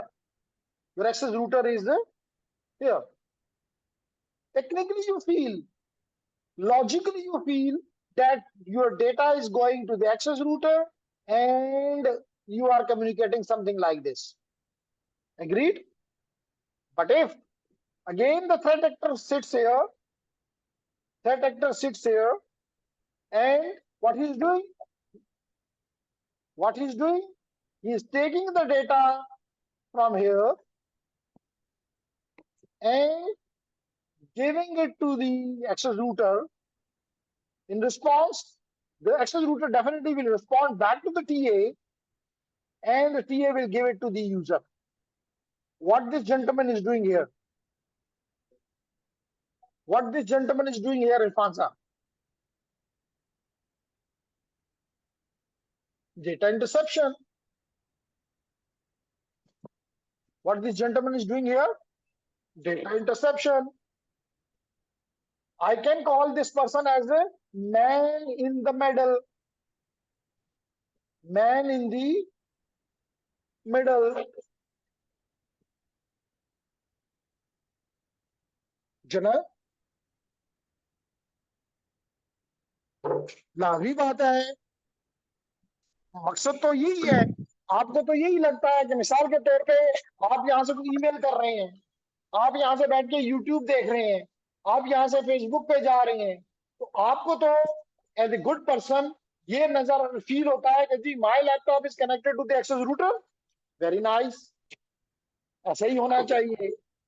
लेकिन दरमियान में असीस कहता है कि कुछ मैंने भी तो करना है, तो ये साइड की कुर्सी पे आराम से बैठ जाता है और कहता है भेजो काशिफ, और बाद में आपको जाते हुए कहता है बच्चे दिल दे सर्फिंग करे दे।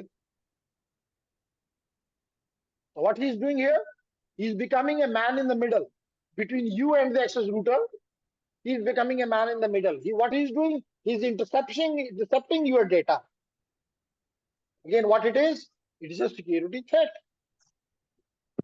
It is a security threat.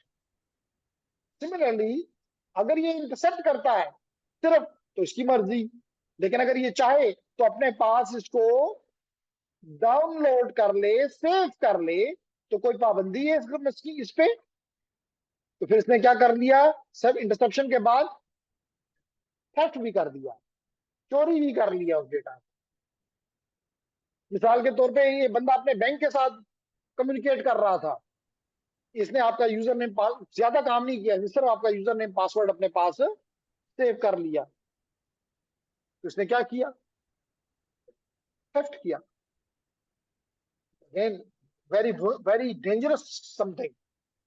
कि आपका यूजर नेम पासवर्ड उसके उसके बाद आपका नहीं है। हो सकता है कि अगली बार आप करें तो आपको कहा जाए कि आपका आपका यूजर नेम पासवर्ड गलत दे रहे हैं क्योंकि इसने चेंज कर दिया होगा।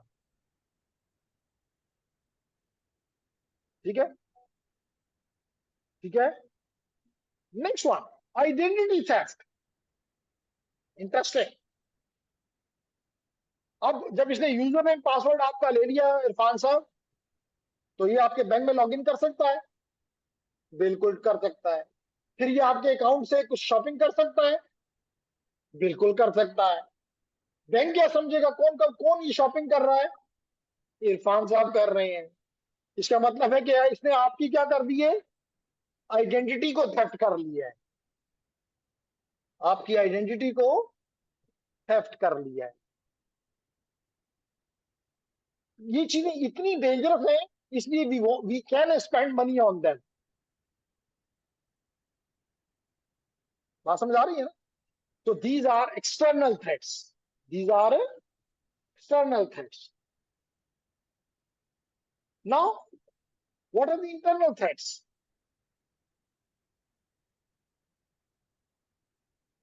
मिसाल के तौर पे मेरा जूनियर है, मेरा सबॉर्डिनेट है, मैंने तो अपने डेटा का बैकअप लेके और अंदर किसी अलमारी में रख लिया। मैंने उसको लॉक भी लगाया, लेकिन चाबी शायद उसके पास भी थी, या उसको पता है चाबी कहाँ पड़ी है। या क्या वो अपनी यूएसबी लगाकर, आजकल तो बड़ी बड़ी यूएसबीज हैं, यूएसबी लगा के कोई भी डेटा वहां से कॉपी नहीं कर सकता? कर सकता है, बाहर किसी को दे सकता है। तो what it is will be called as lost और स्टोलन। मेरे वहां से उसने एक अदद सीडी पड़ी हुई थी, वो उठा के ले गया। एक अदद यूएसबी वहां पे रखी गई थी, वो उसने उठा के ले गया। तो that is internal threat. Internally बंदे ने फिजिकली ये काम कर डाला। Then accidental misuse by the employee. मिसाल क्या? मिसाल के तौर पे उसने चेक किया तो बाहर एक 256 GB की यूएसबी पड़ी हुई उसको मिल गई। खुश हो गया, 256 GB मिल गया है, खूब गाने इसमें अपने स्टोर करूंगा। आके उसने अपने लैपटॉप में लगाया, अपने सर्वर में लगाया, अपने वर्क स्टेशन में लगाया। तो वो उसमें हफीज ने पहले से वायरसेस रखे हुए थे, और साथ एक एग्जी फाइल भी रखी हुई थी कि जो लगाओ खुद ही एग्जीक्यूट हो जाएगा, कोई इसके लिए उसकी जरूरत नहीं है। तो ये कैसे हो गया? एक्सीडेंटल हो गया। कि जस्ट आपने तो खुशी का मुजाहरा किया कि जनाब उसमें पहले से बड़े नए नए इंडियन गाने भी मौजूद हैं, बड़ा अच्छा बंदा है, नेक नेक बंदा है, जनती है, सारे अच्छे अच्छे गाने मेरे लिए डाल के रखे हुए हैं कि गाड़ी में लगाओ और सुनते जाओ। और है भी माशाल्लाह 256 GB या 512 GB, पूरे हफ्ता भी सुनूं तो खत्म नहीं हो सकते। तो आपने अपनी मशीन में लगाया और एक्सीडेंटली नेटवर्क के अंदर, ये देखो ना BYOD, खतरनाक इसलिए तो है। इसी तरह मिलेशियस इंप्लॉइज, आपके इंप्लॉय भी बाज औकात किसी पे बिक सकते हैं या आपसे खफा हो सकते हैं। आपने आज उसको 1 घंटा लेट आया, आपने खूब दबा के उस पर चढ़ाई की, कहता है आज आपसे देखता हूं। Internal threat. बात समझ आ रही? देन इज दी सॉल्यूशंस क्या? मैंने कहा कि मैं ये नहीं कह रहा कि कल आप बाहर जाकर एटलीस्ट आपको कुछ नो हाउ जरूर हो गई। अब आप किसी से बात करेंगे तो आपकी बात में वजन होगा, लेकिन मैं ये नहीं कह रहा कि मैंने एक क्लास में या चंद मिनट में आपको एक्सपर्ट बना दिया। तो जेंटलमैन, सोल्यूशन क्या है? तो लाजमी तौर पे एक सोल्यूशन तो ये है कि आप पायरेटेड चीजें ना इस्तेमाल करें, ताकि आपको पैचेस, अपडेट्स, फिक्सेस मिलते रहें।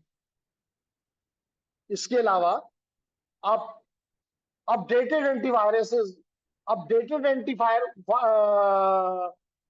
Updated malware, anti malware install करें। आप अपने कंप्यूटर्स पे फायरवॉल, होम फायरवॉल जिसे कहते हैं, वो इंस्टॉल करें। अगर आप नेटवर्क पे हैं तो नेटवर्क फायरवॉल इंस्टॉल करें। तो यूं आप अपने आप को इन अटैक से कुछ हद तक महफूज कर सकते हैं। लेकिन फिर भी बताता चलूं कि ये एक ऐसा मुश्किल टास्क है, क्योंकि नेटवर्किंग में मोस्टली जो काम होता है वो यूं होता है कि आप एक ही लेयर के ऊपर एक काम करते हैं और बस इनफ है। मिसाल तो राउटिंग करवानी है, बस एक layer is enough for that, एक protocol is enough for that, वो काम कर रहा है, नो मसला।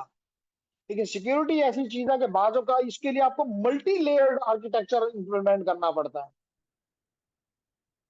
देखे ना, मिसाल के तौर पे जो जगह आपके लिए ज्यादा सिक्योरिटी जहां पे जरूरत होती है, वहां पे आप क्या करते हो, वहां पे आप मल्टीपल लेयर्स इंप्लीमेंट करते हो। मिसाल में गेट में भी बंदे को चेक करते हो, गेट से अंदर जाते हैं तो एक और आगे वो लगा होता है, वहां भी रोक लेते हो, जी किधर जा रहे हो। फिर उसके आगे एक और भी होता है, वो कहता है सबर कर दीजिए, आप अपना बैग बैग यहाँ रख जाए। अगले के पास जाते हैं, कहते सबर कर दीजिए, आपकी तरह बॉडी चेक कर लूं कि आप अंदर कुछ तो नहीं ले जा रहे। तो या अपने मोबाइल अपने फ्यूज हाथ ले जा रहे हैं, तो मल्टी लेयर, यहां पर भी आप मल्टी लेयर में सिक्योरिटी इंप्लीमेंट करते हैं। मिसाल के तौर पे first of all you implement the VPN. तो वीपीएन आपको ये इस जगह पे रोकेगा कि रुको, तुम अंदर जाने की इजाजत है, कार्ड दिखाओ। अगर है तो आप अंदर चले जाओगे, अंदर चले गए तो फायरवॉल रोक लेगा, ट्रैफिक देखेगा कि उसमें कोई मसला तो नहीं है, अंदर जाने की तो इजाजत है लेकिन गलत चीज जाने की इजाजत तो नहीं है। बैग यहाँ पे रख जाओ, मोबाइल यहाँ पे रख जाओ। तो फायरवॉल ने आपके लिए काम किया। फायरवॉल के बाद आपने, मिसाल के तौर पे, आपने एडवांस मालवेयर प्रोटेक्शन एएमपी, उसने आपको रोका। फिर उसके बाद आपको वेब सिक्योरिटी अप्लायंस ने रोका। फिर आपको ईमेल सिक्योरिटी अप्लायंस ने रोका। फिर आपको ट्रिपल ए ने रोका, क्योंकि जब आप पहुंचेंगे वीपीएन पे तो आपसे यूजर नेम पासवर्ड मांगेगा। वो कहां पड़ा है, वो पड़ा है, ओके। तो आपको, अब ये ट्रिपल ए सर्वर क्या करता है, ये तीन काम करता है, ए triple A. First is authentication, authentication. Authentication का मतलब है, क्या आप पाकिस्तानी भी हो, नेशनल आईडी कार्ड है, या आप अपने एटीएम पे खड़े हुए तो कार्ड भी है, वो आपको ऑथेंटिकेट करता है कि आप यूजर हो क्या नहीं हो, वैलिड यूजर हो क्या नहीं हो। फिर ऑथेंटिकेशन के बाद एथोराइजेशन, यूजर तो तुम वैलिड हो, क्या क्या कर सकते हो।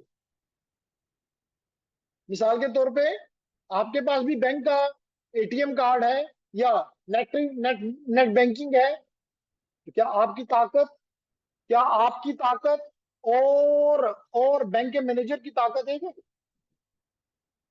नहीं। बैंक का मैनेजर तो किसी के अकाउंट में, सिर्फ किसी के अकाउंट में पैसे शिफ्ट कर सकता है, लेकिन आप तो नहीं कर सकते। तो दिस इज एथोराइजेशन। फिर अकाउंटिंग, ये ऑडिटिंग, अकाउंटिंग, ये ऑडिटिंग। क्या मतलब, मतलब ये है कि एथोराइज तो आप हैं, किया क्या गया है। कल आपने जी मैंने तो नहीं किया, बैंक मैनेजर साहब कहे जी मैंने तो पैसे, ये 1 करोड़ रुपया ये या 50 लाख रुपया मैंने स्विस बैंक में नहीं शिफ्ट किए। तो सिस्टम कहेगा नहीं तुमने किए हैं। बात समझ आ रही? तो this is the job of the triple A, authentication, authorisation and accounting. इसके अलावा क्या क्या आप कर सकते हैं, आपको डेडिकेटेड फायरवॉल सिस्टम्स इंस्टॉल करने चाहिए। डेडिकेटेड फायरवॉल सिस्टम, देखा कभी फायरवॉल, एनीवन? नहीं सुना है? अच्छी बात है, काशी पे काम करो, इन्हीं को कहते फायरवॉल दो। 5510। तो जेंटलमैन, फायरवॉल क्या करेगा कि आपके, मिसाल ये देखें, ये फायरवॉल लगा हुआ है, ये फायरवॉल लगा हुआ है, तो इस फायरवॉल के अंदर आप अपनी मर्जी की पॉलिसीज हो। फिर ये भी फायरवॉल मुख्तलिफ लेयर के हो सकता है, लेयर 3 पे भी हो सकता है, लेयर 4 का भी हो सकता है, लेयर 5 का भी हो सकता है।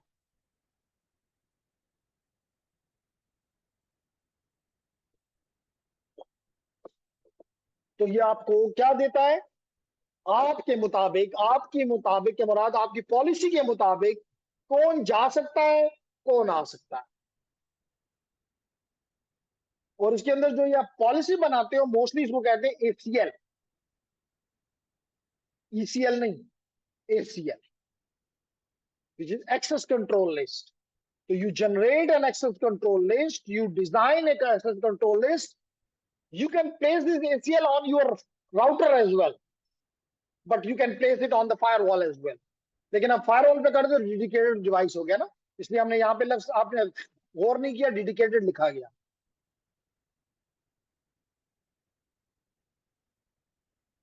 जैसे मिसाल तो एक फौजी को कहा जाए कि तुम इंटेलिजेंस का काम भी करो, तुम बंदूक से गोलियां भी चलाओ, तुम किसी जगह पे खड़े होके वहां के गेट की सिक्योरिटी भी करो, तो वो नहीं, तीन चीजें नहीं कर सकता।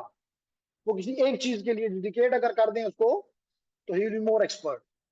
तो you can have a dedicated, you can have the dedicated firewall.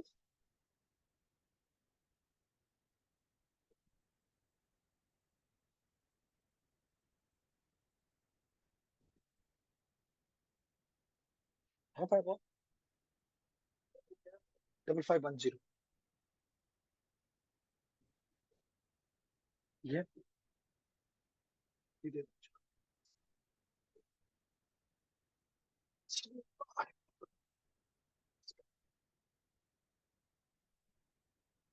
तो जेंटलमैन, ये है, वो भी फायरवॉल है, गलत नहीं था, लेकिन वो बड़ी एजुकेशनल पर्पज के लिए है। ये ये फायरवॉल इंडस्ट्री के लिए है। ये जो आप अभी काशिफ हम हमारे लिए अंदर से उठा के लाए, ये एजुकेशन पर्पज के लिए नॉट बैड, डिमॉन्स्ट्रेट। लेकिन दिस इज ये तार की भी इंडस्ट्री से लाई गई है। ये यूई की कंपनी में काम कर रही थी, उन्होंने इसको रिप्लेस किया, हमने इसको पाकिस्तान मंगवा लिया ताकि हमारे लोग इसमें काम कर सकें। क्लियर हो गया? 5510 सिस्को ASA, और ये 5505 है, 5505 5510। ठीक हो गया? तो लगती तो बक्स है, लेकिन काम काम निराले करती है। Then intrusion prevention systems. Intrusion,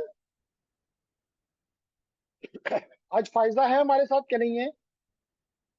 है फायदा इशफाक, कुछ समझ आ रही है कि नहीं?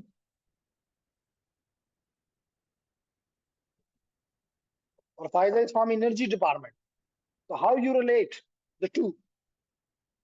One is Cisco academy and the other one is energy. तो कैसे रिलेट करती हैं the two? Exactly the same? No, energy is much better. Number 3, DCA, this academy is much better. Both are very different. तो क्या कहना चाहती हैं कि energy is much better as compare to the इसको अकेडमी? क्योंकि डिफरेंट है ना। डिफरेंट का क्या मतलब, क्या मतलब मैं लूं? Which one is good? Which one is giving you more knowledge, more skills?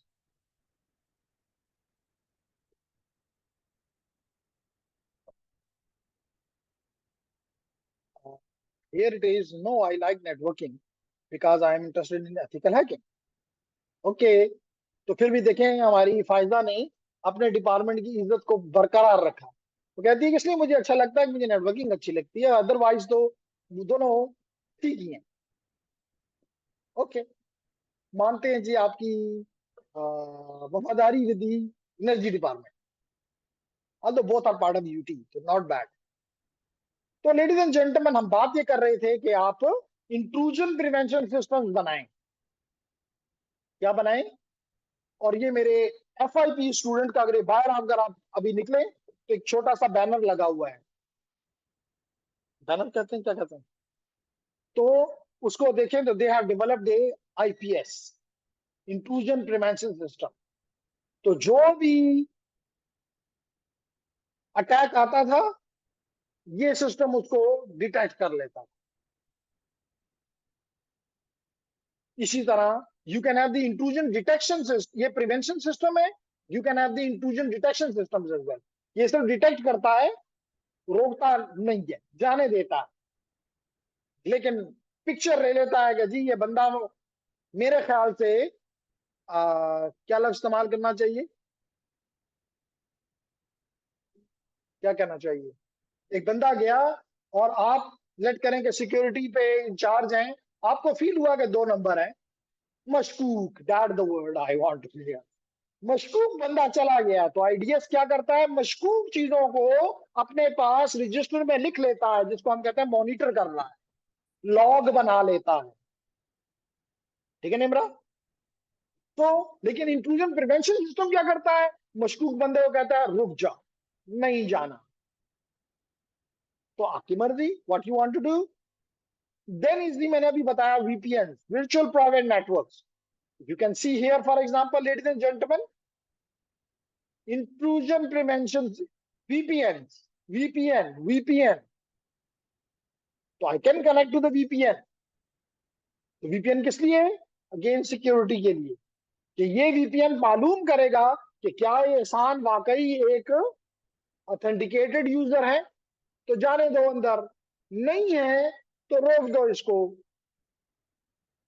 तो क्या दे रहा है? सिक्योरिटी दे रहा है जी।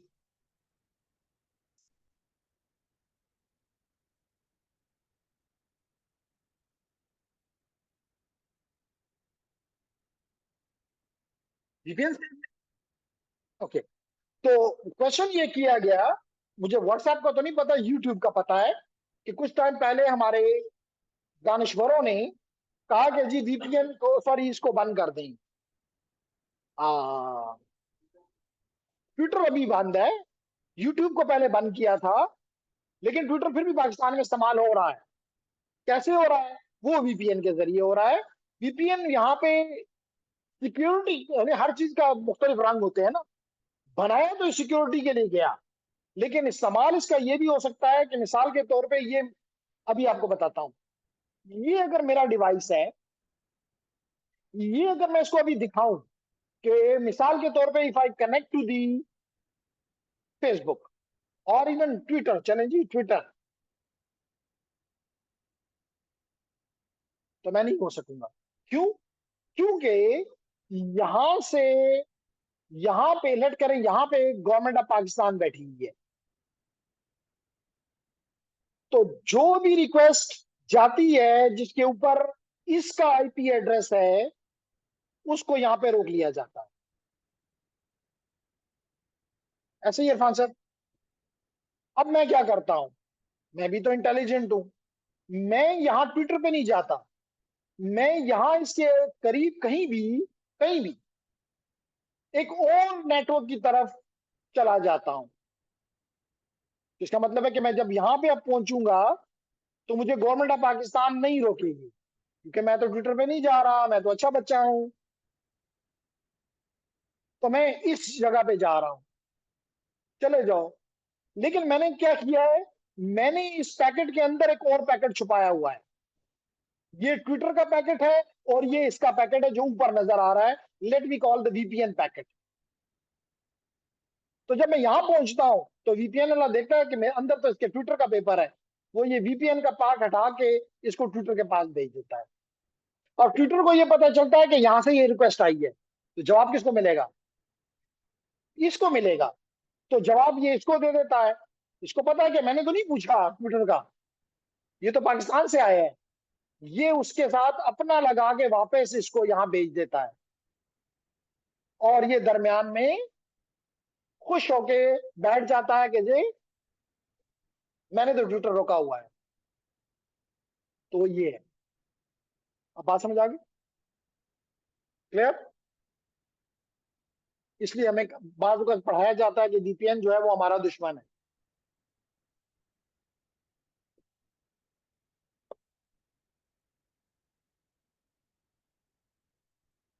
Sir both are very different. Okay sir, can please packet be tracked? Sir, can these packet be tracked? Yes, by government of Pakistan. हम ये question ये पूछा गया कि हसनैन साहब पूछते हैं कि क्या इस पैकेट को ट्रैक किया जा सकता है कि इसके अंदर एक और पैकेट है? किया तो जा सकता है, लेकिन फिर आपको बिलियंस ऑफ पैकेट को करना पड़ेगा ना, क्योंकि उसके ऊपर कोई लिखा हुआ तो नहीं है कि इसके अंदर एक और है। तो या तो फिर सारों को खोलोगे, सबको दोबारा पैक करोगे, ये तुम्हारे बस का काम नहीं है, मुश्किल हो जाएगा ना। जैसे मिसाल के तौर पे यहाँ तो हम माशाल्लाह हर एक के एयरपोर्ट पे जाते हैं तो हर एक के सामान को खोल के और से जब सब कुछ तबाह बर्बाद कर देते हैं, अब कहते हैं संभालो। तो बंदा भी यूं करके देखता है कि जालिम ये तो 3 बंदों ने घर में बैठ के इसको इकट्ठा किया था, अब तो मुझे कहते हो कि इसको संभालो और जल्दी संभालो, पिछला दूसरा बंदा आ रहा है। लेकिन बाहर ऐसा नहीं होता। बाहर सिर्फ उस वक्त आप पे वो करते हैं जब पे आप पे कोई मसला हो, कोई शक हो। तो ये कहने का मकसद ये है कि जैसे हसनैन ने कहा कि क्या नहीं किया जा सकता, तो मैं नहीं कहता कि नहीं किया जा सकता, लेकिन आ, बाज़ औक़ात हम वीपीएन इसलिए भी इस्तेमाल करते हैं, जो हमारे बच्चे जो हैं ये वीपीएन इस्तेमाल करते हैं, इसलिए करते हैं कि जो पाकिस्तान में लेट कर कोई बिजनेस नहीं देता, क्योंकि पाकिस्तान पे ट्रस्ट नहीं है। हमने अपना ट्रस्ट खुद ही बेड़ा बेड़ा गर्क किया हुआ है।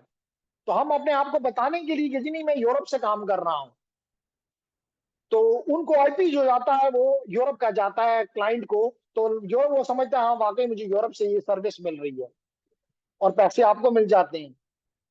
तो किया तो जा सकता है, मैं ही नहीं कहता, लेकिन देन आपको हर पैकेट को खोल के जो ठीक होगा उसको भी बंद करोगे, जो खराब होगा उसको रोकोगे। तो इतने पैकेट ज्यादा हैं कि बिलियंस ऑफ पैकेट है, ट्रिलियंस ऑफ पैकेट हैं, नहीं रोक, इस तरह नहीं कर सकते। क्लियर जी? तो that was about the security, very brief about the security. Ladies and gentleman, यहाँ पे हम इसको रोक रहे हैं। और although कि ये टॉपिक हमने इतना जिस वक्त भी हमें हमारा थोड़ा सा बेहतर हो गया, हम इस पे बात करेंगे, जो जितना यहाँ पे है उससे ज्यादा करेंगे। क्यों करेंगे? क्योंकि हम चाहते हैं कि आईटी प्रोफेशनल्स, बेसिक ऑब्जेक्टिव ये है कि आप अपनी जॉब्स कैसे ढूंढो। तो थोड़ा सा और पढ़ा लूं तो फिर आपको इस तरफ लेकर आऊंगा कि अपने लिए जॉब्स सर्च कैसे करनी है। इंपॉर्टेंट ये नहीं कि जॉब सर्च कैसे करनी है, इंपॉर्टेंट ये है कि उसकी रिक्वायरमेंट ढूंढो और उन रिक्वायरमेंट पे अभी से काम शुरू कर दो। क्योंकि हमारा बदकिस्मती ये है कि 4 साल पढ़ाने के बाद जब बच्चा बाहर जाता है तो कहता है कि मुझे तो ये चीजें नहीं आती। तो चाहिए पहले से करवा लो। तो चाहिए कि आप पहले से आपको पता हो कि भाई मिसाल के तौर पे मैंने अगर सीमेंस में जाना है, मुझे अगर सिस्को में जाना है, मुझे अगर पीटीसीएल में जाना है, अगर मुझे बर्जर में जाना है, यानी बड़े मल्टीनेशनल्स के पास जाना है, तो उनकी रिक्वायरमेंट्स क्या है? वो मुझसे ये 6 चीजें चाहते हैं। क्या मुझे ये 6 चीजें आती हैं? Good enough. नहीं आती तो that is a time to learn. क्योंकि जब आप 4 साल की डिग्री कर लेते हैं, फिर आपके पेरेंट्स आपको ये वाली बात आपकी मानने से इनकारी कर देते हैं कि जी अब मैं चीजें सीखूंगा। तो कहते हैं पहले क्या कर रहे थे? ऐसा ही है ना। तो ऑब्जेक्टिव ये है कि आपको एक छोटा सा ट्यूटोरियल दिया जाएगा कि आप मुख्तलिफ जो जॉब की लोकेशंस हैं, जैसे लिंक्डइन है फॉर एग्जांपल, या और उन पे आप जाके आप अपनी मर्जी की जॉब्स को सर्च करें, उनकी रिक्वायरमेंट ढूंढें और ये पहले बताएंगे उनमें से कितनी रिक्वायरमेंट आप पूरी कर रहे हैं, कितनी रिक्वायरमेंट आप कर सकते हैं, कितनी आप नहीं कर सकते, और जो कर सकते हैं वो कैसे करेंगे, उनका टाइम फ्रेम क्या होगा। तो इस पे हम बाद में बात करेंगे। पहला चैप्टर इसके साथ आपका खत्म हो गया है। इसका आपको एक अदद प्रैक्टिस का उसने दिया है। तो जब आप ये चैप्टर पढ़ लें तो इसकी प्रैक्टिस के जरूर करें। इसकी प्रैक्टिस का फायदा ये है लेडीज एंड जेंटलमैन कि आपको ना ही तो कोई नुकसान है, यानी कोई ग्रेडेड नहीं है जैसे, और नंबर 2 फायदा ये है कि आप बार बार करें, कोई रिक्वायरमेंट नहीं। पहली दफा फेल हो गए, नो मसला, दोबारा करो, फिर नहीं हुआ फिर दोबारा करो, फिर भी नहीं हुआ दोबारा रीड करके फिर आगे कर लो, लेकिन जरूर करो, ठीक है। क्योंकि जब आपको एग्जाम जिसके मैं दूंगा फिर उसमें ये चॉइस खत्म हो जाती है, तो एक प्रैक्टिस ही हो जाएगी कि जी फर्स्ट चैप्टर से किस किस्म के सवाल आ सकते हैं, सेकंड किस चैप्टर से किस किस्म के आ सकते हैं, थर्ड चैप्टर से किस किस्म के आ सकते हैं। तो आप जब फाइनल मॉड्यूल एग्जाम्स, जिसको आज अभी नई टर्मिनोलॉजी में कहते हैं चेक पॉइंट एग्जाम्स, तो ये आपको बार बार चेक पॉइंट से गुजारेंगे। तो चैप्टर 1 हमने कंप्लीट कर लिया, चैप्टर 2 का भी हमने मेजॉरिटी पार्ट कर लिया हुआ है, लेकिन रहता है कुछ, करते जाएंगे। अगले वीक से हम चैप्टर 3 शुरू करेंगे साथ, which is about the OSI model, which is about the TCP IP model. Very important to learn, very important to understand. तो जब ये 3 चैप्टर हमारे कंप्लीट हो जाएंगे तो पहला चेक पॉइंट एग्जाम आ जाएगा, ठीक है। तो यहाँ पे आज हम क्लोज कर रहे हैं। और सबसे पहले हमारे माशाल्लाह ऑनलाइन स्टूडेंट आजकल से बेहतर है, तो कोई क्वेश्चन आपकी तरफ से, कोई क्वेरी? आज आपने बड़ी इंटरेस्टिंग चीजें देखी जिसमें आपका इंटरेस्ट मुझे लगता है कि होगा। नंबर 1, आपने ट्रेंड्स देखे कि दुनिया के क्या ट्रेंड्स हैं नेटवर्किंग की दुनिया से। फिर आपने साइबर सिक्योरिटी को देखा, जो कि आपने देखा कि बड़ा इंपॉर्टेंट और बड़ा लुक्रेटिव, हॉट, जो भी आप नाम दें, ऐसा फील्ड है। तो मैं sir, okay, no sir, no sir, no sir, no sir, all clear, no sir, everything is clear, no sir, okay जी। तो ऑनलाइन स्टूडेंट तो कहते हैं कि जी कोई मसला नहीं है। Now I want to listen something from the physical student. जी धन्यवाद।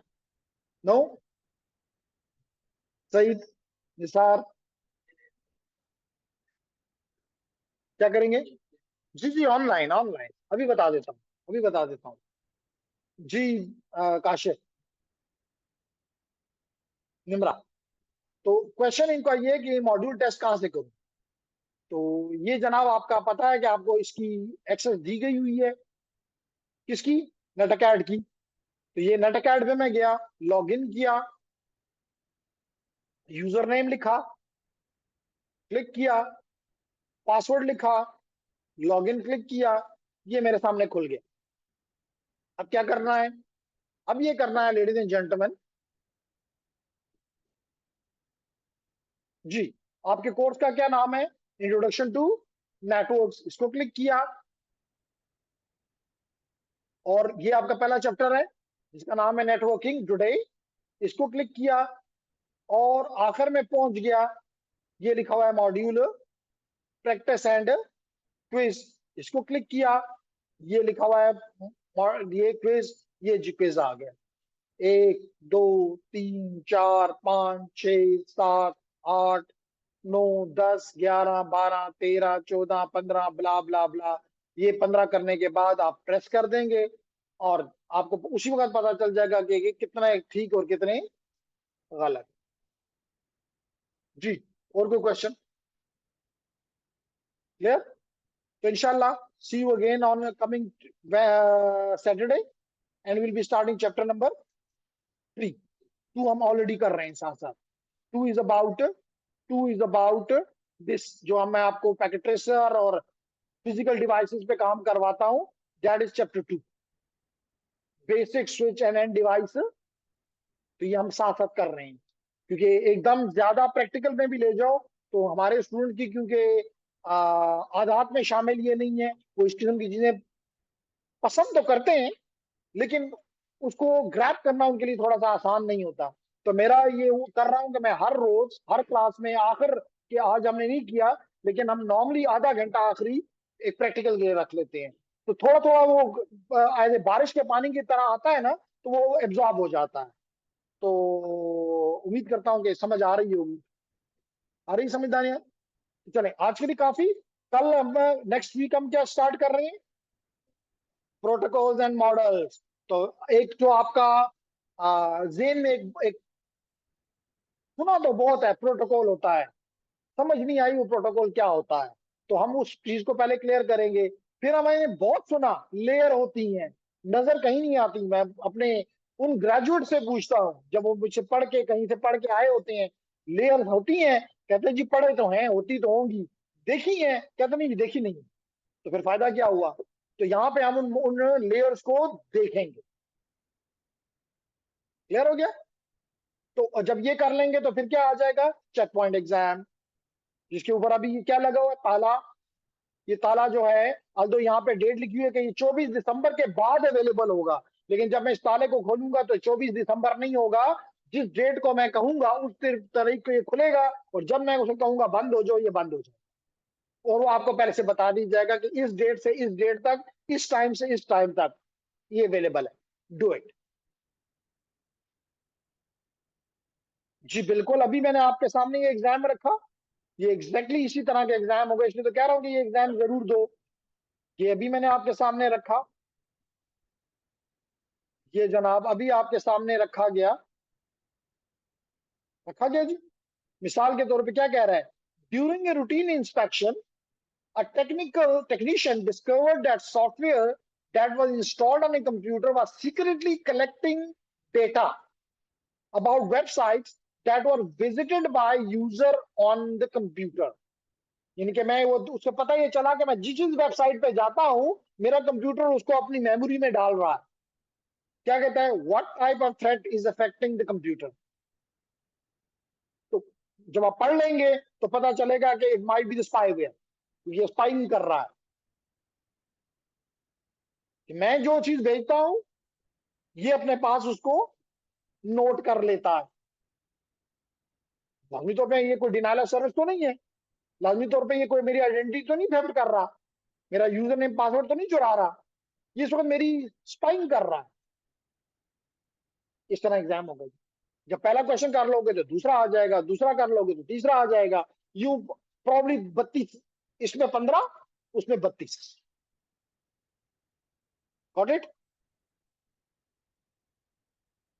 Okay, thank you very much ladies and gentleman, thank you for your time, and I want your interest, that is important. तो let me सी जी के कोई आपकी तरफ से दो queries हैं। जी बिल्कुल, स्पाईवेयर, वेरी नाइस।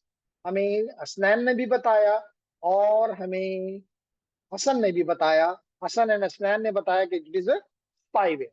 नाइस जी, अभी हमने आपको क्लियर किया। ठीक है, thank you very much, see you इंशाल्लाह on coming Saturday.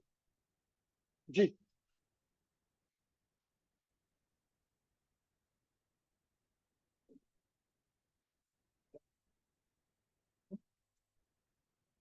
Saturday Sunday को तो क्लासेस नहीं होती, तो इसलिए हमें टाइम चेंज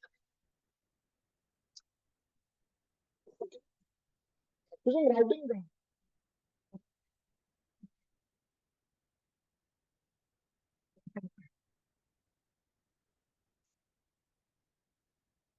हो गया जी।